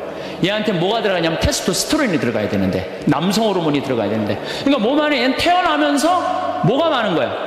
여성 호르몬이 남자지만 여성 호르몬이 많아요. 몸에 뭐가 흘러? 여성 껍데기는 남자지만 안에는 여성 에스트로겐이 흐르는 거야. 그러니까 얘는 남자도 아니고 여자도 아닌 거야. 얘 잘못 아니에요. 누구 잘못이야? 엄마가 잘못 약 먹어갖고. 그래갖고 보니까 거의 그 남자애들 중에 한 4분의 3 정도가 동성애적 성향을 갖고 있는 거야. 얘한테 너 지옥에 갈 거다, 너 그래갖고. 이게 되냐 이거예요. 이런 사목적 배려가 필요하다는 거예요. 맞는 말씀이에요. 마찬가지예요. 우리가 이혼한 사람 성당 못 나오게 하자. 아니에요. 저는 그렇게 생각하죠. 이혼할 수 있어요. 사목적 배려로 그들도 빨리 구제해줘야 돼. 어떤 방법으로든. 그래서 하나님 앞에서 정말 신앙생활 할 수 있도록 해줘야 돼. 예수님은 5번째 산 여자하고도 이 하늘나라 얘기를 했는데 여기서 구원의 대상에서 제외될 사람이 몇 명이나 될 것 같아요? 다 구원받을 수 있는 거예요. 다. 그래서 저는 이렇게 이 요한복음 4장을 묵상하면서 우리 예수님께서 우리 인간을 얼마나 사랑하는지 그 깊이를 헤아릴 수가 없어요. 너무나 많은 사랑을 갖고 계신 분이야. 그러니까 여기 계신 분들 중에 나 같은 사람이 과연 성당 일을 할 수 있을까? 나 같은 사람이 과연 주님의 일을 할 수 있을까? 내가 이런 위선자가 아닐까? 아니에요. 여러분들 진정으로 회개하고 용서 청하고 삶의 변화. 회개라는 게 뭐예요? 삶의 변화되는 거 아니에요? 다시 열심히 살면은 하나님께서 받아준다는 거. 어떤 사람이라도 다 받아준다는 거예요. 근데 우리는요, 죄 속에 갇혀서 이러지도 못하고 저러지도 못하는 사람들이 참 많아요. 나는 죄인이야. 밥 먹어. 난 죄인이 무슨 밥을 먹어. 나 안 먹어. 그냥 술만 계속 먹는 거야. 나는 죄인이야. 술만 계속 먹어. 그러면 이 사람은 영원히 구제받을 수 없는 거예요. 예수님은 어떤 죄도 다 용서해 준다. 어떤 죄도. 성령을 모독하는 죄만 빼고는 다 용서해 줘요. 성령을 모독하는 죄만 빼고 다 용서해 줘요. 성령을 모독하는 죄가 뭐예요? 제가 신학교 때 너무 미운 사람이 있었어요. 그래서 지금 돌아가셨어요. 은퇴한 신부님한테 계속 고해성사를. 나 그 사람이 너무 밉습니다. 또 한 달 지나고 그 사람이 너무 밉습니다. 또 지나고 그 사람. 이제 신부님이 나를 아니까 한 7번째 고해를 하는데 신부님이 딱 그러더라고요. 박사님, 하느님의 사랑을 믿습니까? 안 믿습니까? 그러더라고요. 좀 믿는데요. 그랬더니 학사님은 내가 생각하기엔 하느님의 사랑을 안 믿는 사람이라고. 당신이라고 하거든. 당신은 하느님의 사랑을 안 믿는 사람이라고. 무슨 말씀이냐고. 당신이 고해성사를 봤으면 하느님께서 온전히 용서해줬다. 그럼 그거를 믿어야지. 왜 못 믿고 이 7번이나 똑같은 죄를 고백하냐 이거야. 그게 바로 성령을 모독하는 죄. 성령을 모독하는 죄. 그냥 하느님의 은총을 온전히 믿어야 되는데 그 하느님의 은총을 안 믿는 거야. 용서 받았을까? 아니야, 안 받았을 것 같아. 또 가서 확인해보고 용서 받았을까? 안 받아. 또 가서 이게 성령을 모독하는 죄라는 거예요. 나도 보좌신부 때 고해성사를 교주면은 이쪽에서 고해성사를 줬어. 그러고 다 사죄를 해줬어. 근데 이쪽에 문 열면 이쪽 여자가 여기 와서 또 하는 거예요. 고해성사를. 진짜로 또 하는 거예요. 1년 내내 계속. 그래서 막 신경질을 왜 자꾸 벌써 이미 죄를 고한 사해 줬는데 왜 하느님의 자비를 안 믿느냐고. 이 자매가 그러는 거예요. 나는 용서 못 받은 것 같다고. 하느님의 사랑을 못 믿는 거죠. 한 무한한 하느님의 사랑을. 우리가 회개가 뭐가 필요해? 종교가 뭐가 필요해? 용서가 없다면. 그러니까 하느님은 우리를 용서해 주셔요? 안 용서해 주셔요? 용서해 주세요. 그러니까 여러분들 하느님의 사랑을 간절하게 믿으시라는 거예요. 여러분들 평화를 원하세요? 평화를 원하면요, 용서하셔야 돼요. 저는 예수님께서 계속 사랑해라, 용서해라, 사랑해라, 용서해라 그러다가 결정적으로 마지막에 평화를 주노라 그래요. 이게 언제 평화를 주느냐 하면은 예수님 침뱉음 다 당하고 때리고 뺨 맞고 십자가 못 박혀서 다 죽었어. 죽고 난 다음에 3일 만에 부활하세요. 3일 만에 부활했을 때 예수님이 제자들 처음 만나요. 3일 만에. 제자들은 어떤 상태? 스승 배신하고 다 도망간 상태 아니야. 다 도망가고 배신하고 스승은 죽었다고 생각했을 때 마음이 지극히 불안했어. 배신, 그 3년을 따라다니는 스승을 배신했단 말이야. 예수님이 3년 만에, 3일 만에 부활하셔서 첫 인사가 니네들 왜 나 배신했어? 내가 죽었다 살아난다는 거 니네들 안 믿었어? 이렇게 얘기하지 않아요. 평화를 비노라. 평화를 주노라. 평화는요, 여러분들 언제 찾아오는 거냐면 그 모든 폭풍이 다 지나가고 누릴 수 있는 게 평화예요. 평화. 그래서 나는 여기 여러분들 지금 우리 평창 생태마을에 오셨지만은 제가 요즘 참 많은 평화를 많이 누려요. 저도 인생을 살면서 질곡, 막 폭풍, 별걸 다 겪었죠. 근데 요즘은요, 그 모든 걸 떠나서 이게 마음이 정말 평화로운 거예요. 여러분 여기 마당에 아침에 탁 이렇게 강 내려가는 걸 보고 앉았으면요, 그렇게 행복해요. 아, 예수님이 이 평화를 얘기하는구나. 그냥 마음 안에, 저는 지금 마음 안에 미워하는 사람이 정말로 없어요. 예전에는 많았어요. 예전에는 많았어요. 근데 그런 단계들이 다 어느 정도 지나고 난 다음에 내가 이제 평창에 들어와서 산 지 10년이 됐어. 10년. 그러니까 10년 동안 2년이 있었던 많은 사람들이 이제 떨어져 나가고 사연이 있었던 많은 사람들이 떨어져 산속에서 여기 한번 마음 먹고 올라오면 하루가 걸리잖아요. 그러니까 웬만한 사람들은 거의 못 와요. 그러니까 사람을 덜 만나고 또 좋은 사람들만 만나니까 평화로운 거예요. 아, 예수님이 부활하고 난 다음에 내가 너희에게 평화를 비노라. 그게 바로 이거구나. 미움, 분노, 증오, 죽어라, 죽여라 다 떠나고 난 다음에 예수님이 마지막에 십자가에서 부활하고 성취한 게 뭐다? 평화다. 평화. 그러니까 여러분들 마음 안에 미움이 있으면요, 평화를 누릴 수가 없어요. 마음 안에 분노가 있으면 평화를 누릴 수가 없어요.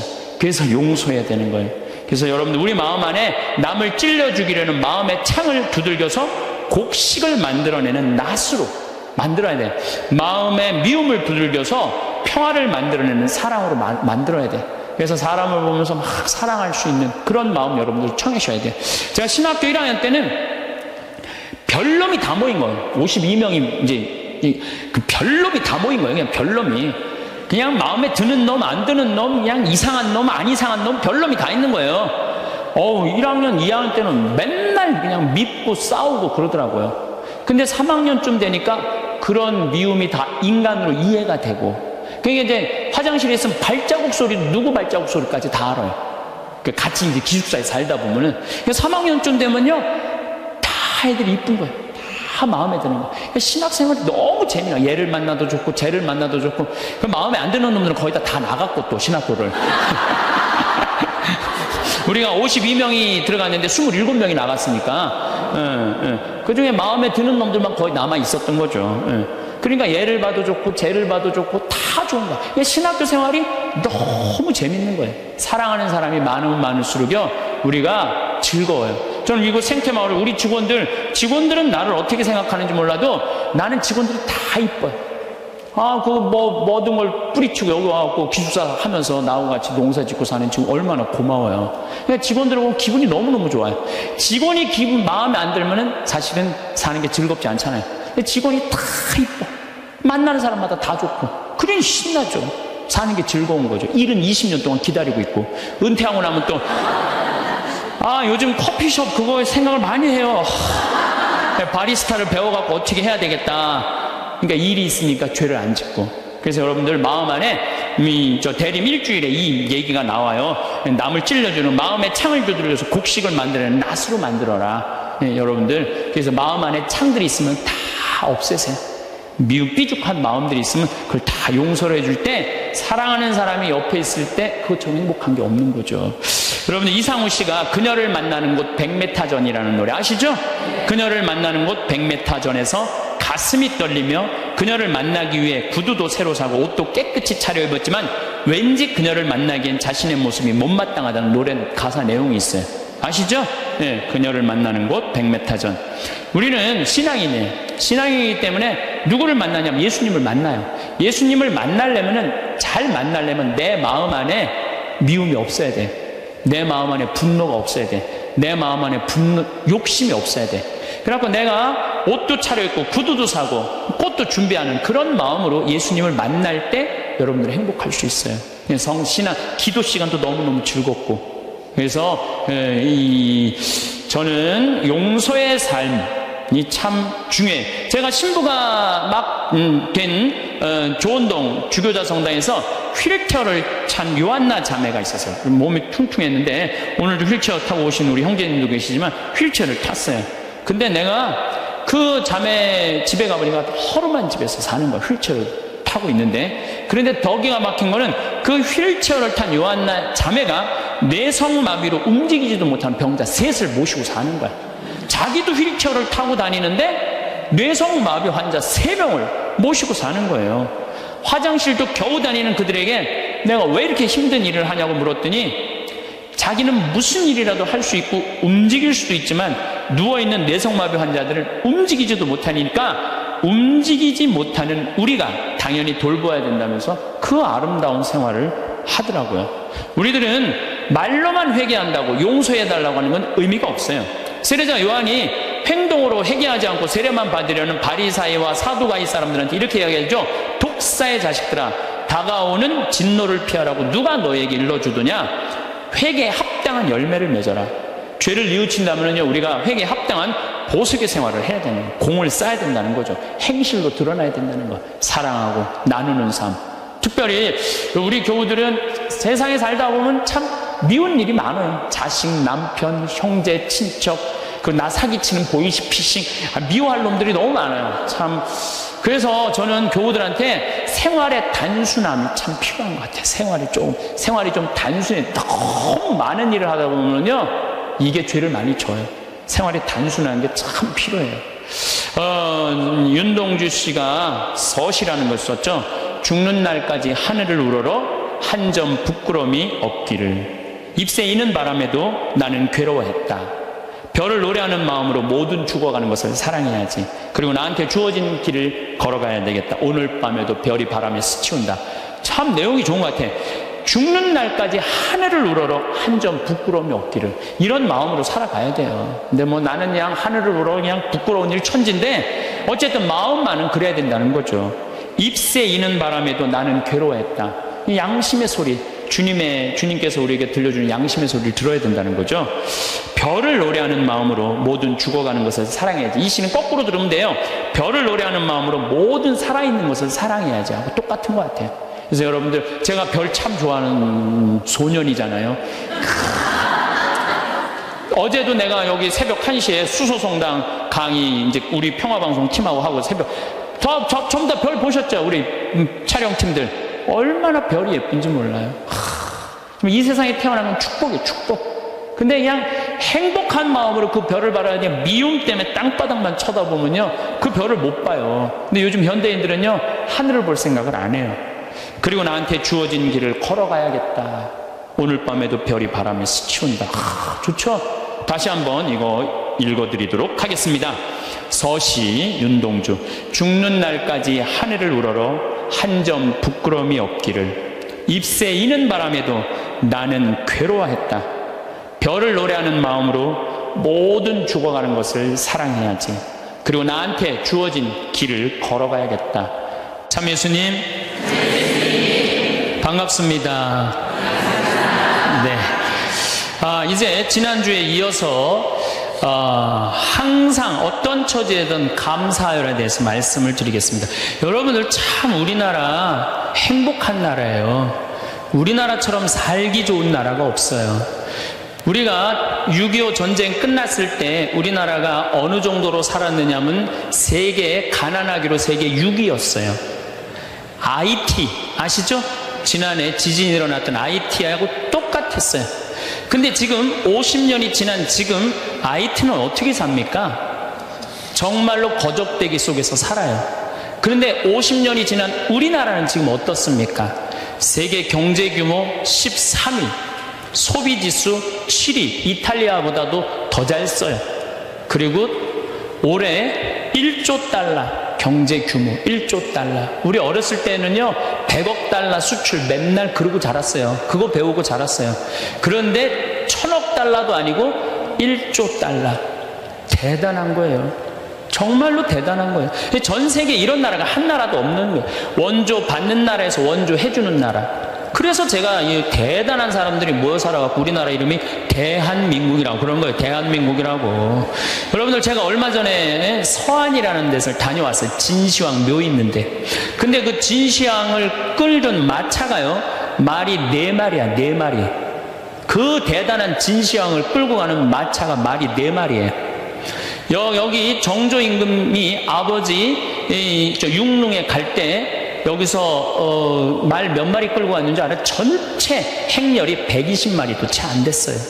근데 여러분들이 지금 2000cc 차를 타고 지금 여기 성당에 오셨다면 여러분은 말 몇 마리를 끌고 온 거냐면 150마리를 끌고 온 거예요. 말 150마리를 끌고 온 거예요. 우리가 얼마나 많은 걸 지금 누리고 살고 있는데 그걸 몰라요. 옛날에 왕은요, 여름에 얼음 좀 먹고 싶으면은 동빙고 서빙고 막 뛰어가서 그냥 막 얼음 갖다 바쳤어요. 근데 우리는 집집마다 냉장고에서 열면 얼음 다 있어요. 동빙고 서빙고 다 있어요. 옛날에 진시황보다, 옛날에 정조임금보다 우리가 훨씬 더 잘 사는 거예요. 그런데도 지금 감사하지 못하고 있다? 이건 정신적인 병이 들어있는 거예요. 짧은 시간 내에 남들은 100년 역사가 넘는데 우리는 겨우 30년, 40년 됐는데도요, 세계 4위 시장이에요. 4위 시장. 대단한 거예요. 텔레비전 잘 만들어요? 못 만들어요? 잘 만들어요. 2009년 기준으로 미국 LED 텔레비전 시장 90%가 한국 텔레비예요. 유럽에서는 뭐 내가 2004년인가 5년 갔을 때 이미 우리나라 LG가 거기 1위. 참 잘 만들어요. 파나소닉이라는 일본 텔레비전 회사가요, 한 달 전에 손들었어요. 텔레비 사업을 포기했어요. 뭐라고 포기했느냐면 우리는 삼성, LG 텔레비 따라갈 수가 없다. 그래서 우리는 텔레비 사업을 포기한다. 차 잘 만들죠. 텔레비전 잘 만들죠. 배 잘 만들죠. 휴대폰 잘 만들죠. 반도체 잘 만들지. 우리가 땅이 넓어요. 그렇다고 자원이 많아요. 정말 국민들 똑똑한 거 하나로, 성실한 거 하나로 이렇게까지 올라왔으면 행복해야죠. 근데 왜 OECD 30개 국가 중에 행복 등수가 25등이냔 말이에요. 욕심이 너무 많아서 그래요. 여러분들 지금 누리고 있는 것에 대해서 감사하지 못해서 그래요. 욕심 많은 사람은 기쁘게도 못 살고 감사도 못해요. 여러분들 마음 안에 지금 욕심을 조금만 버리면요, 정말로 행복하게 살 수 있어요. 여러분들 우리나라 국부의 원천은 어디에 있다고 생각하세요? 국부의 원천은 살림에 있어요. 살림에. 전 세계에서 잘 사는 나라의 첫 번째 조건은 살림입니다. 독일이 그렇고 일본이 그렇고 미국이 그래요. 우리나라가요, 살림 녹화가 유엔에서 뭐라고 그랬냐면은 개발도상 국가 중에 살림 녹화를 성공한 나라는 대한민국 하나라고 그래요. 우리 지금 여기 할머니들 어렸을 때 산 빨겠어요, 안 빨겠어요? 빨겠죠? 근데 지금 우리나라 산 어디를 가나 파래요, 안 파래요? 정말로 파래요. 이거 돌아간 박정희 대통령 또 현신규 박사라고 있어요. 여러분들 은사시나무 들어봤죠? 그걸 현사시나무라고 그래요. 현신규 박사 성을 따서 이 아예 나무 이름을 현씨로 바꾼 거예요. 그만큼 그 나무에 대단한 우리나라 과학자가 있어요. 그 다음에 뭐 옛날에 이 산림청이 원래는 농림부에 있어야 되는데 우리나라는 산림청을 내무부에 넣어버렸어요. 왜 내무부에 넣느냐면 그 갈비 긁어가면은 그 사법권 행사하려고. 세계적으로 그런 예가 하나도 없다는 거예요. 그만큼 산림 녹화의 의지가 강했던 거예요. 지금 60대, 70대 되신 우리 할머니, 할아버지들이 사방공사 다 하고 맨날 가서 식목일에 나무 심고 이래서 이 나라가 이렇게 잘 살게 된 거예요. 우리나라가 언제부터 산림 녹화가 끝나냐면 1980년에 산림 녹화가 끝나요. 그때부터 경제 성장 시작한 거예요. 제대로 된 성장. 이렇게 산이 풍요로운 나라가 없어요. 근데 국민들이 안 행복해. 그 기가 막힌 산을 보고도. 그러니까 우리가 가지고 있는 가치에 대해서 우리 스스로 모르는 거예요. 그 다음에 여러분들 한류 많이 들어봤죠? 깜짝 놀랄 일이에요. 내가 일본에 가서 드라마를 보면요, 정말로 재미없어요. 정말로 재미없어요. 근데 우리나라 드라마 보면요, 정말 재밌어요. 어쩜 그렇게 잘 만들어, 드라마를.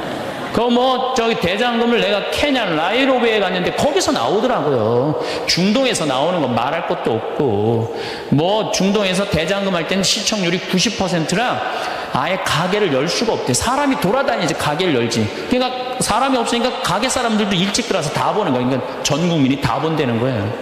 참 대단하지 않아요? 그래서 대한민국이라는 거예요. 문화는요, 선진국이 끌고 가는 거예요. 그렇다면 이미 우리나라는 문화 선진국이 된 거예요. 그런데 왜 자살률이 세계 1위야? 15,430명이 2009년에 죽었어요. 1시간에 2명씩 뛰어내서 죽는 거예요. 이게 국민들이요, 돈도 많이 생겼고 문화도 높은데요, 정신적인 수준이 행복감, 만족감이 떨어지는 거예요. 이제 만족하고 살아야 되거든요. 근데 우리는 아직도 무슨 병이 들어있어? 1등병이 들어있는 거야. 아직도 1등병이 들어있는 거야. 아니, 나는 전교 1등은 들어봐도 전국 1등 하라고 아들 때린 건 난 그게 이해가 안 가는 거예요. 전교 1등이라는 것도 꿈도 못 꾸는데 전국 1등을 안 한다고 아들을 야구방망이로 때리고 골프채로 때리고, 이게 우리의 불행이에요. 여러분들 1등 한다고 행복해요? 출세한다고 행복해요? 여러분들 요즘 텔레비전 보면요, 다 감옥 가는 사람들이요, 출세하고 돈 많고 1등 하는 사람 다 감옥 가요. 그렇지 않아요? 여러분들은 감옥 가고 싶어도 보내주지도 않아요. 여러분 감옥 가고 싶어 보내주지도 않아. 출세한 사람들이 고통을 겪는 거예요. 제일 행복한 사람은요, 1 더하기 1은 2다. 하루하루를 성실하게 사는 사람은 나쁜 짓 안 하고 도둑질 안 하고 사기 안 치고 그리고 성실하게 사는 사람이 매일 일 끝나고 성당에 가서 평일 미사하고 저녁에 갖고 성서 읽고 그리고 주무시는 분들이 제일 행복한 분들이에요. 5,000년 역사상 지금처럼 대한민국이 국부가 정말로 탄탄한 적은 없었어요. 요즘 제가 너무너무 대한민국에 대해서 좀 자랑스러워요. 강의 외국을 나가면서 또 여기저기 여행 다니면서 환경 문제 때문에 좀 다니면서 내 나라가 너무너무 나는 우리 수원교구의 그 수원교구 대리구장 신부님이라고 있어요. 최재용 신부님이 정말 기가 막힌 말씀을 하시더라고요. 어떤 말씀을 하시냐면은 우리 이제 신부들이 이제 서품식 때 신부들이 한 30명 나오니까 서품 시간이 2시간, 3시간 길어지니까 신부들이 짜증을 부리니까 신부님이 이런 말씀을 하시더라고요. 나는 말이야, 이 고속도로에 차가 막혀 있으면 가슴이 너무 터질 듯한 기쁘대. 터질 듯하게. 무슨 소리냐 그랬더니 자기 어렸을 땐 차 구경하기 하루에 한 대도 구경 못했다는 거예요. 한 대도 구경 못했는데 지금은 그 차가 너무 많아갖고 이게 그냥 꽉 차 있으면요, 내 나라가 이렇게 잘 살게 됐구나, 터질 듯 하다는 거예요. 그러면서 신부님 말씀이 서품식 옛날에 신부 하나둘 나오는데 지금 30명씩 나오는데 그 줄 서서 가는 거 보면 가슴이 터질 듯 하다는 거예요. 그 터질 듯한 거랑 우리나라 자동차 터질 듯한 거랑 똑같다는 거예요. 아, 그 말씀 들어보니까요, 정말로 맞는 말씀이에요. 이렇게 정말로 행복한 나라에서 국민들이 왜 감사하지 못하느냐고요. 하나 아쉬운 게 있다면은 우리나라가 다 잘 나가요. 근데 제가 환경운동하는 신부로서 제일 걱정되는 건 뭐냐면 식량이야, 식량. 뭐 FTA가 어떻게 되는지 난 잘 모르겠어요. 그렇지만은 역사적으로 대왕 칭호를 듣는 사람들은요, 국민들 배 안 굶겨요. 식량 자금률 높여요. 세종대왕이 그랬어요.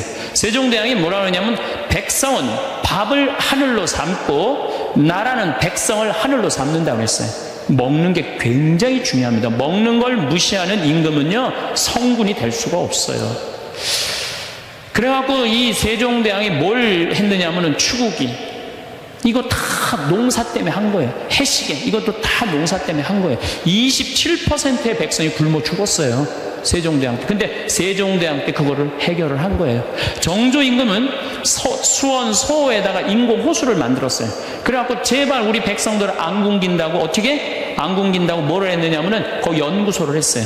그래서 여러분들 농촌진흥청이 왜 지금 수원 소호에 가 있는 줄 알아요? 그 세종대왕의 전통을 이어받는다고.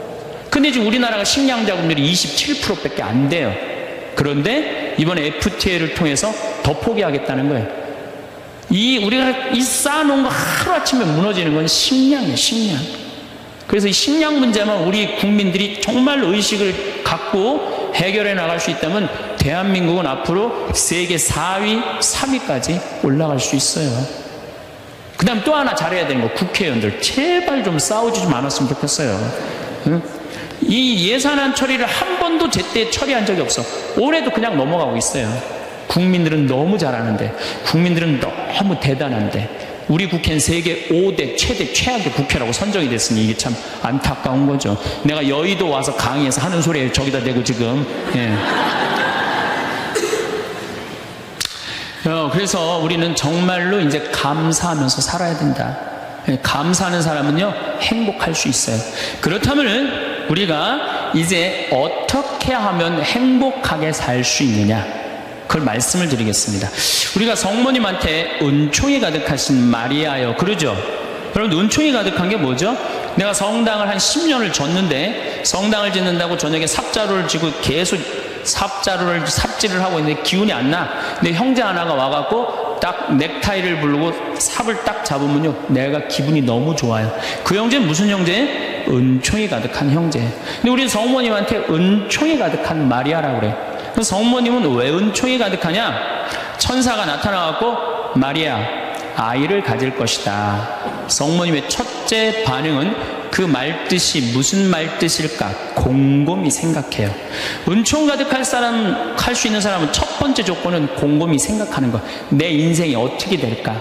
내가 처녀인데 아이를 가지면은 내가 이 아이랑 같이 돌에 맞아 죽지는 않을까? 요셉, 남편한테는 어떻게 해야 되나? 곰곰이 생각을 했어요. 자기 인생에 대해서. 여러분들은 이제 여기 지금 60살 되신 분들은 100살까지 살 것이고, 50살 되신 분들은 110살까지 살 것이고, 40살 되신 분들은 120살까지 살 거야. 그럼 나는 이제 자식 다 키우고 60살서부터 120살까지 뭐하고 살 거냐? 곰곰이 생각해야 돼. 만약에 곰곰이 생각 안 하는 사람은 은총 가득하게 살 수가 없어요. 저는 신학생 때 이런 생각을 했어요. 우리가 지금 성당 건물 짓는 것만 중요한 게 아니다. 앞으로 주 5일째가 되면은 교우들은 바깥으로 나간다. 2만 달러가 넘으면 거의 선진국이 예를 들어보면 전부 주일미사 안 하고 다 놀러 나간다. 그렇다면 이제는 교회는 도시에다가 건물을 짓는 게 중요한 게 아니고 자연 안에다가 교우들이 와서 기도하고 쉴 수 있는 데를 만들어야 된다. 나 그 신학생 때 곰곰이 생각했어요. 그 신부 되자마자 내가 땅 보러 다녔어요. 돈 한 푼도 없는데도 30억짜리 40억짜리 막 땅 보러 다녔어요. 근데 마침 교구에서 땅이 있고 선배 우리 김창민 신부님이 도와주셔서 내가 32살 때부터 필리포 생태마을을 꾸미기 시작했어요. 이제는 거의 완성 단계에 왔어요. 내 사제생활 20년 동안을 거의 그걸 다 한 거예요. 그랬더니 우리 주교님께서 황 신부 그 평창도 중요하지만 여주에 땅이 15만 평이 있으니 그걸 개발해봐라. 그래서 내가 지금 그거 개발 전담 신부예요. 그런데 평창은 15,000평인데 여주는 15만 평에. 내가 이제 그거를 이제 꾸밀려고 그러면은 내가 또 한 20년은 또 그냥 흘러가겠어요. 너무너무 바쁘게. 나는 20년 동안 할 일이 있어요. 나는 늙어도 걱정 없어요. 할 일이 있으니까. 그랬더니 주교님 또 한 번은 부르시더니 용인에 대대리에 5만 평이 있으니 그것도 개발하라는 거야. 나는 80살까지 할 일이 있는 거야. 나는 얼마나 좋아요. 할 일이 있으니까. 근데 저는 제가 하고 싶은 건 아프리카의 생태마을 꾸미는 거예요. 그래갖고 지금 말라이 김청자 선생님 가 있는데 우리 한상호 신부님 우리 또 수원교구 신부들 가 있는데 내가 관심 많아요. 그래서 나름대로 지금 준비를 하고 있어요. 그래서 내가 아프리카의 생태마을 꾸밀라고 생각을 해보면은 100살까지 할 일이 있는 것 같아. 100살까지. 그리고 이제 대한민국을 나는 전체로 생태마을을 꾸미고 싶은 게 꿈이에요. 그래서 우리나라에 한 40개 생태마을을 꾸미고 싶어요. 그럼 난 120살까지 할 일이 있는 거야. 늙어서 할 일이 기다리고 있다. 이거 행복한 거예요. 여러분들 만약에 내가 60살에서부터 120살까지 아무것도 할 일이 없다. 그건 사는 게 저주예요. 오래 사는 게 저주예요. 여러분들 오늘 이후에 계획을 한번 짜보세요. 나는 60살에 뭘 할 거고 70살에 뭘 할 거고 80살에 뭘 할 거고 90살에 뭘 할 거고 100살에 뭐 할 거다. 신부님 언제 살지도 모르는데 그 사람처럼 바보가 없어요. 죽을 때 죽더라도 계획은 가져야죠. 계획이 이씨 살다가 죽는 사람이랑 계획 없이 그냥 대책 없이 100살까지 사는 사람이랑은 삶의 질이 틀린 거예요. 그래서 여러분들 이제 행복하게 살려면은 그런 생각을 곰곰이 해라. 두 번째, 내가 행복하려면 뭐 해야 되냐면 운동해야 돼. 아프면 안 돼요. 100살까지 살면서요, 이제는 죽지도 못해요. 죽을 만하면 살려갖고 오고 죽을 만하면 살려갖고 와서 죽지도 못해요. 이제 의술이 좋아갖고 죽지도 못해요. 그럼 귀양 앞으로 50년 살 거 어떻게 사는 게 좋을까요? 건강하게 사는 게 좋은 거죠. 그래서 여기 지금 대충 연령층을 보니까 50, 60대들이 많으세요. 여러분들 되게 50, 60년 더 살아요. 그러면 여러분들 수영장 다니셔야 돼요. 수영장 가갖고 뭐 자유형 버터플라이 이런 거 하라는 거 아니에요. 수영장 걸어왔다 10분 왔다 갔다만 하면요 산에 2시간 올라갔다 오니 효과가 난대요. 허벅지에 근육이 안 풀리면은요 죽을 때까지 누워서 비 가릴 수 있다는 거예요. 그런데 운동 안 하고 가만히 있는 할머니들 70살 80살 되면요 움직이지 못해요. 그럼 아들이 막 들었다가 화장실 갖다 놓고 씻고 그게 사는 거예요. 그렇게 100년까지 사는 거는 사는 게 아니죠. 그리고 여러분들 이제 한 70, 80대 갖고 이제 똥 좀 싸기 시작하면요. 여러분들 어디 위에 누워서 자느냐면 비닐 위에 누워서 자요. 이불을 맨날 빨 수 없잖아요. 그러니까 두꺼운 비닐로 깐다고요. 그럼 거기서 이제 똥 싸면 이제 그거 딱 꺼내고 거기 또 뉘우고 똥 싸면 또 뉘우고 그러는 거예요. 그렇게 살기 싫으면 어떻게 해야 돼요? 운동해야 돼. 수영장 다니. 무슨 돈으로? 집 잡혀서. 여러분들 자식들한테 재산을 물려준다고 자식을 사랑하는 길이 아니에요. 늙어서 자식 나 신경 안 쓰고 자기네들 나름대로 잘 살게 도와주는 게 어떻게 하는 거예요? 자식 도와주는 거예요. 그러니까 지금 누구한테 잘해주는 게 나한테 잘해주는 게 누구 도와주는 거야? 자식 도와주는 거예요. 그래서 여러분들 이제 자신을 위해서 사세요. 옛날에 40살, 50살까지 살 때는요, 자식 위해서 살아도 돼요. 왜? 내가 그냥 대충 살다가 적당히 알아서 죽어주니까. 한 부모가 46, 47에 죽어주면은요, 병이 들어도요, 별로 자식들 힘들이지도 않아요. 근데 70살에서부터 누워서 100살까지 누워있으면은요, 자식 미치는 거예요. 그러니까 누구한테 오늘 이후부터 잘해줘라? 본인한테 잘해줘라. 그 다음, 이제 100살까지 사는 세상에는 친구가 중요해요. 친구가. 1살서부터 50살까지 살 때는 자식, 남편, 아내 이게 전부예요. 근데 50살서부터 100살까지는요 자식은 떠나고 누구하고만 살아? 아내하고만 살아요. 남편하고만 살아요. 그 아내, 남편 이러고 둘이서 50년 동안 쳐다보고 있으면은요 미쳐요. 친구는 이제 나이를 따지면 안 돼요. 친구. 난 제일 친한 친구가 86살이에요. 86살. 그럼 말씀드렸잖아요. 우리 생태마을 꾸며준 신부님. 얼마나 나한테는 소중한 친구예요. 그래서 나는 그분 지금 우리 생태마을에 내가 집 져놓고 같이 모시고 살아요. 제가 일주일에 최소한 2-3번은 같이 식사를 해요. 얼마나 좋아요. 86살 되셔갖고 나하고 같이 밥 먹고. 난 또 72살 먹은 친구도 있어요. 여자친구. 친구는 나이가 많을수록 좋아요. 나이가 많으면 돈이 많아요. 돈이. 그래서 여러분들 나이 많은 친구 많이 사귀세요. 또 나는 또 7살짜리 여자친구도 있어요. 우리 생태마을에 부활절 때 성탄 때마다 꼭 와요. 너무 예뻐요. 미사 참여하면 천사 하늘에서 내려준 천사. 그래서 작년에는 너무 예뻐서 내가 30만 원짜리 드레스를 강의 나올 때 사서 입혔어요. 너무 예쁘더라고요. 나이를 먹으면요 입은 다물고요 주머니는 열으라고 그랬어요. 나도 이제 주머니를 열 나이가 된 거예요. 친구를 사귀는데 돈을 아끼지 마세요. 성공한 사람들을 보면 크게 두 부류로 나뉘는 걸 알 수 있습니다.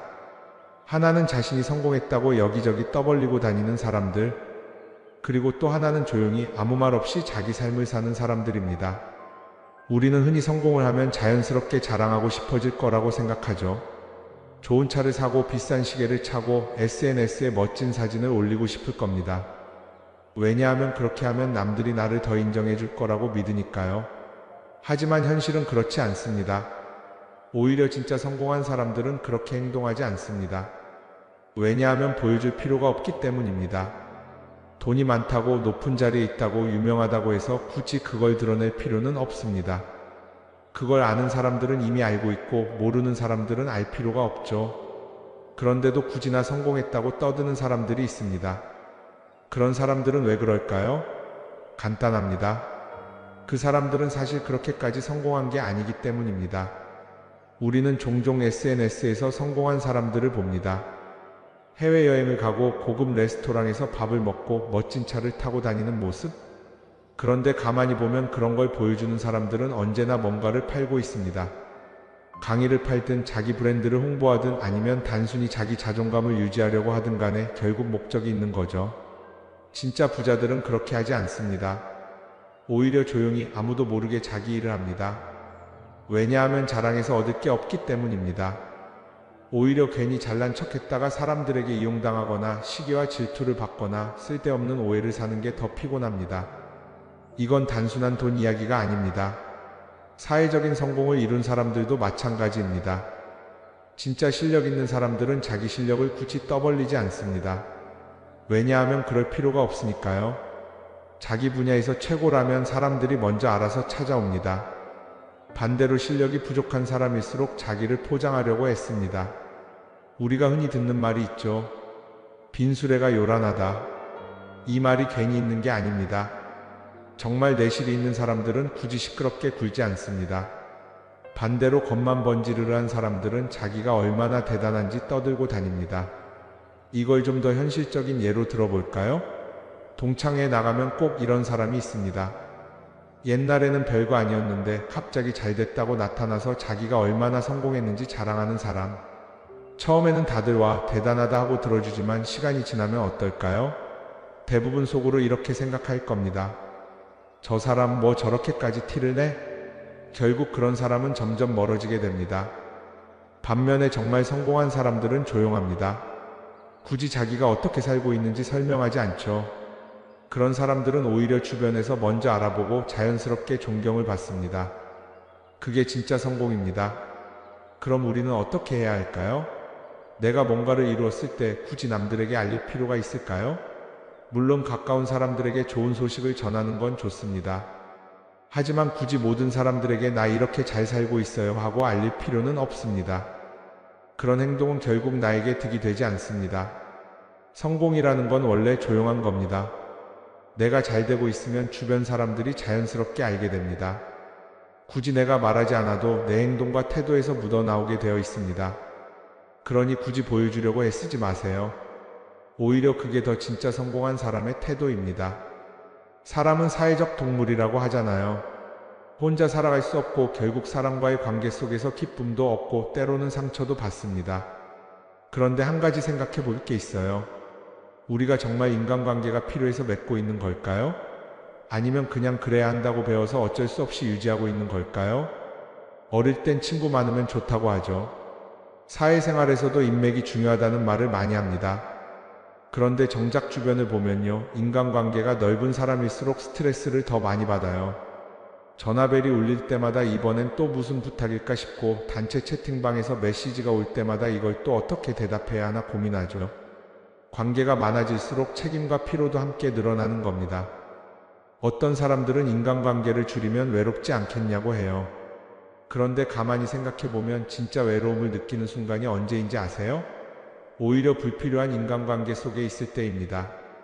같이 밥을 먹고 얘기를 나누는데도 뭔가 허전하고 대화가 컥 돌고 속마음을 나누지도 못할 때, 그럴 때 우리가 더 외롭다고 느끼죠. 그렇다고 당장 인간관계를 다 끊어버릴 순 없겠죠. 하지만 적어도 내가 정말 소중하게 여겨야 할 관계와 그냥 관성적으로 유지하는 관계는 구분할 필요가 있습니다.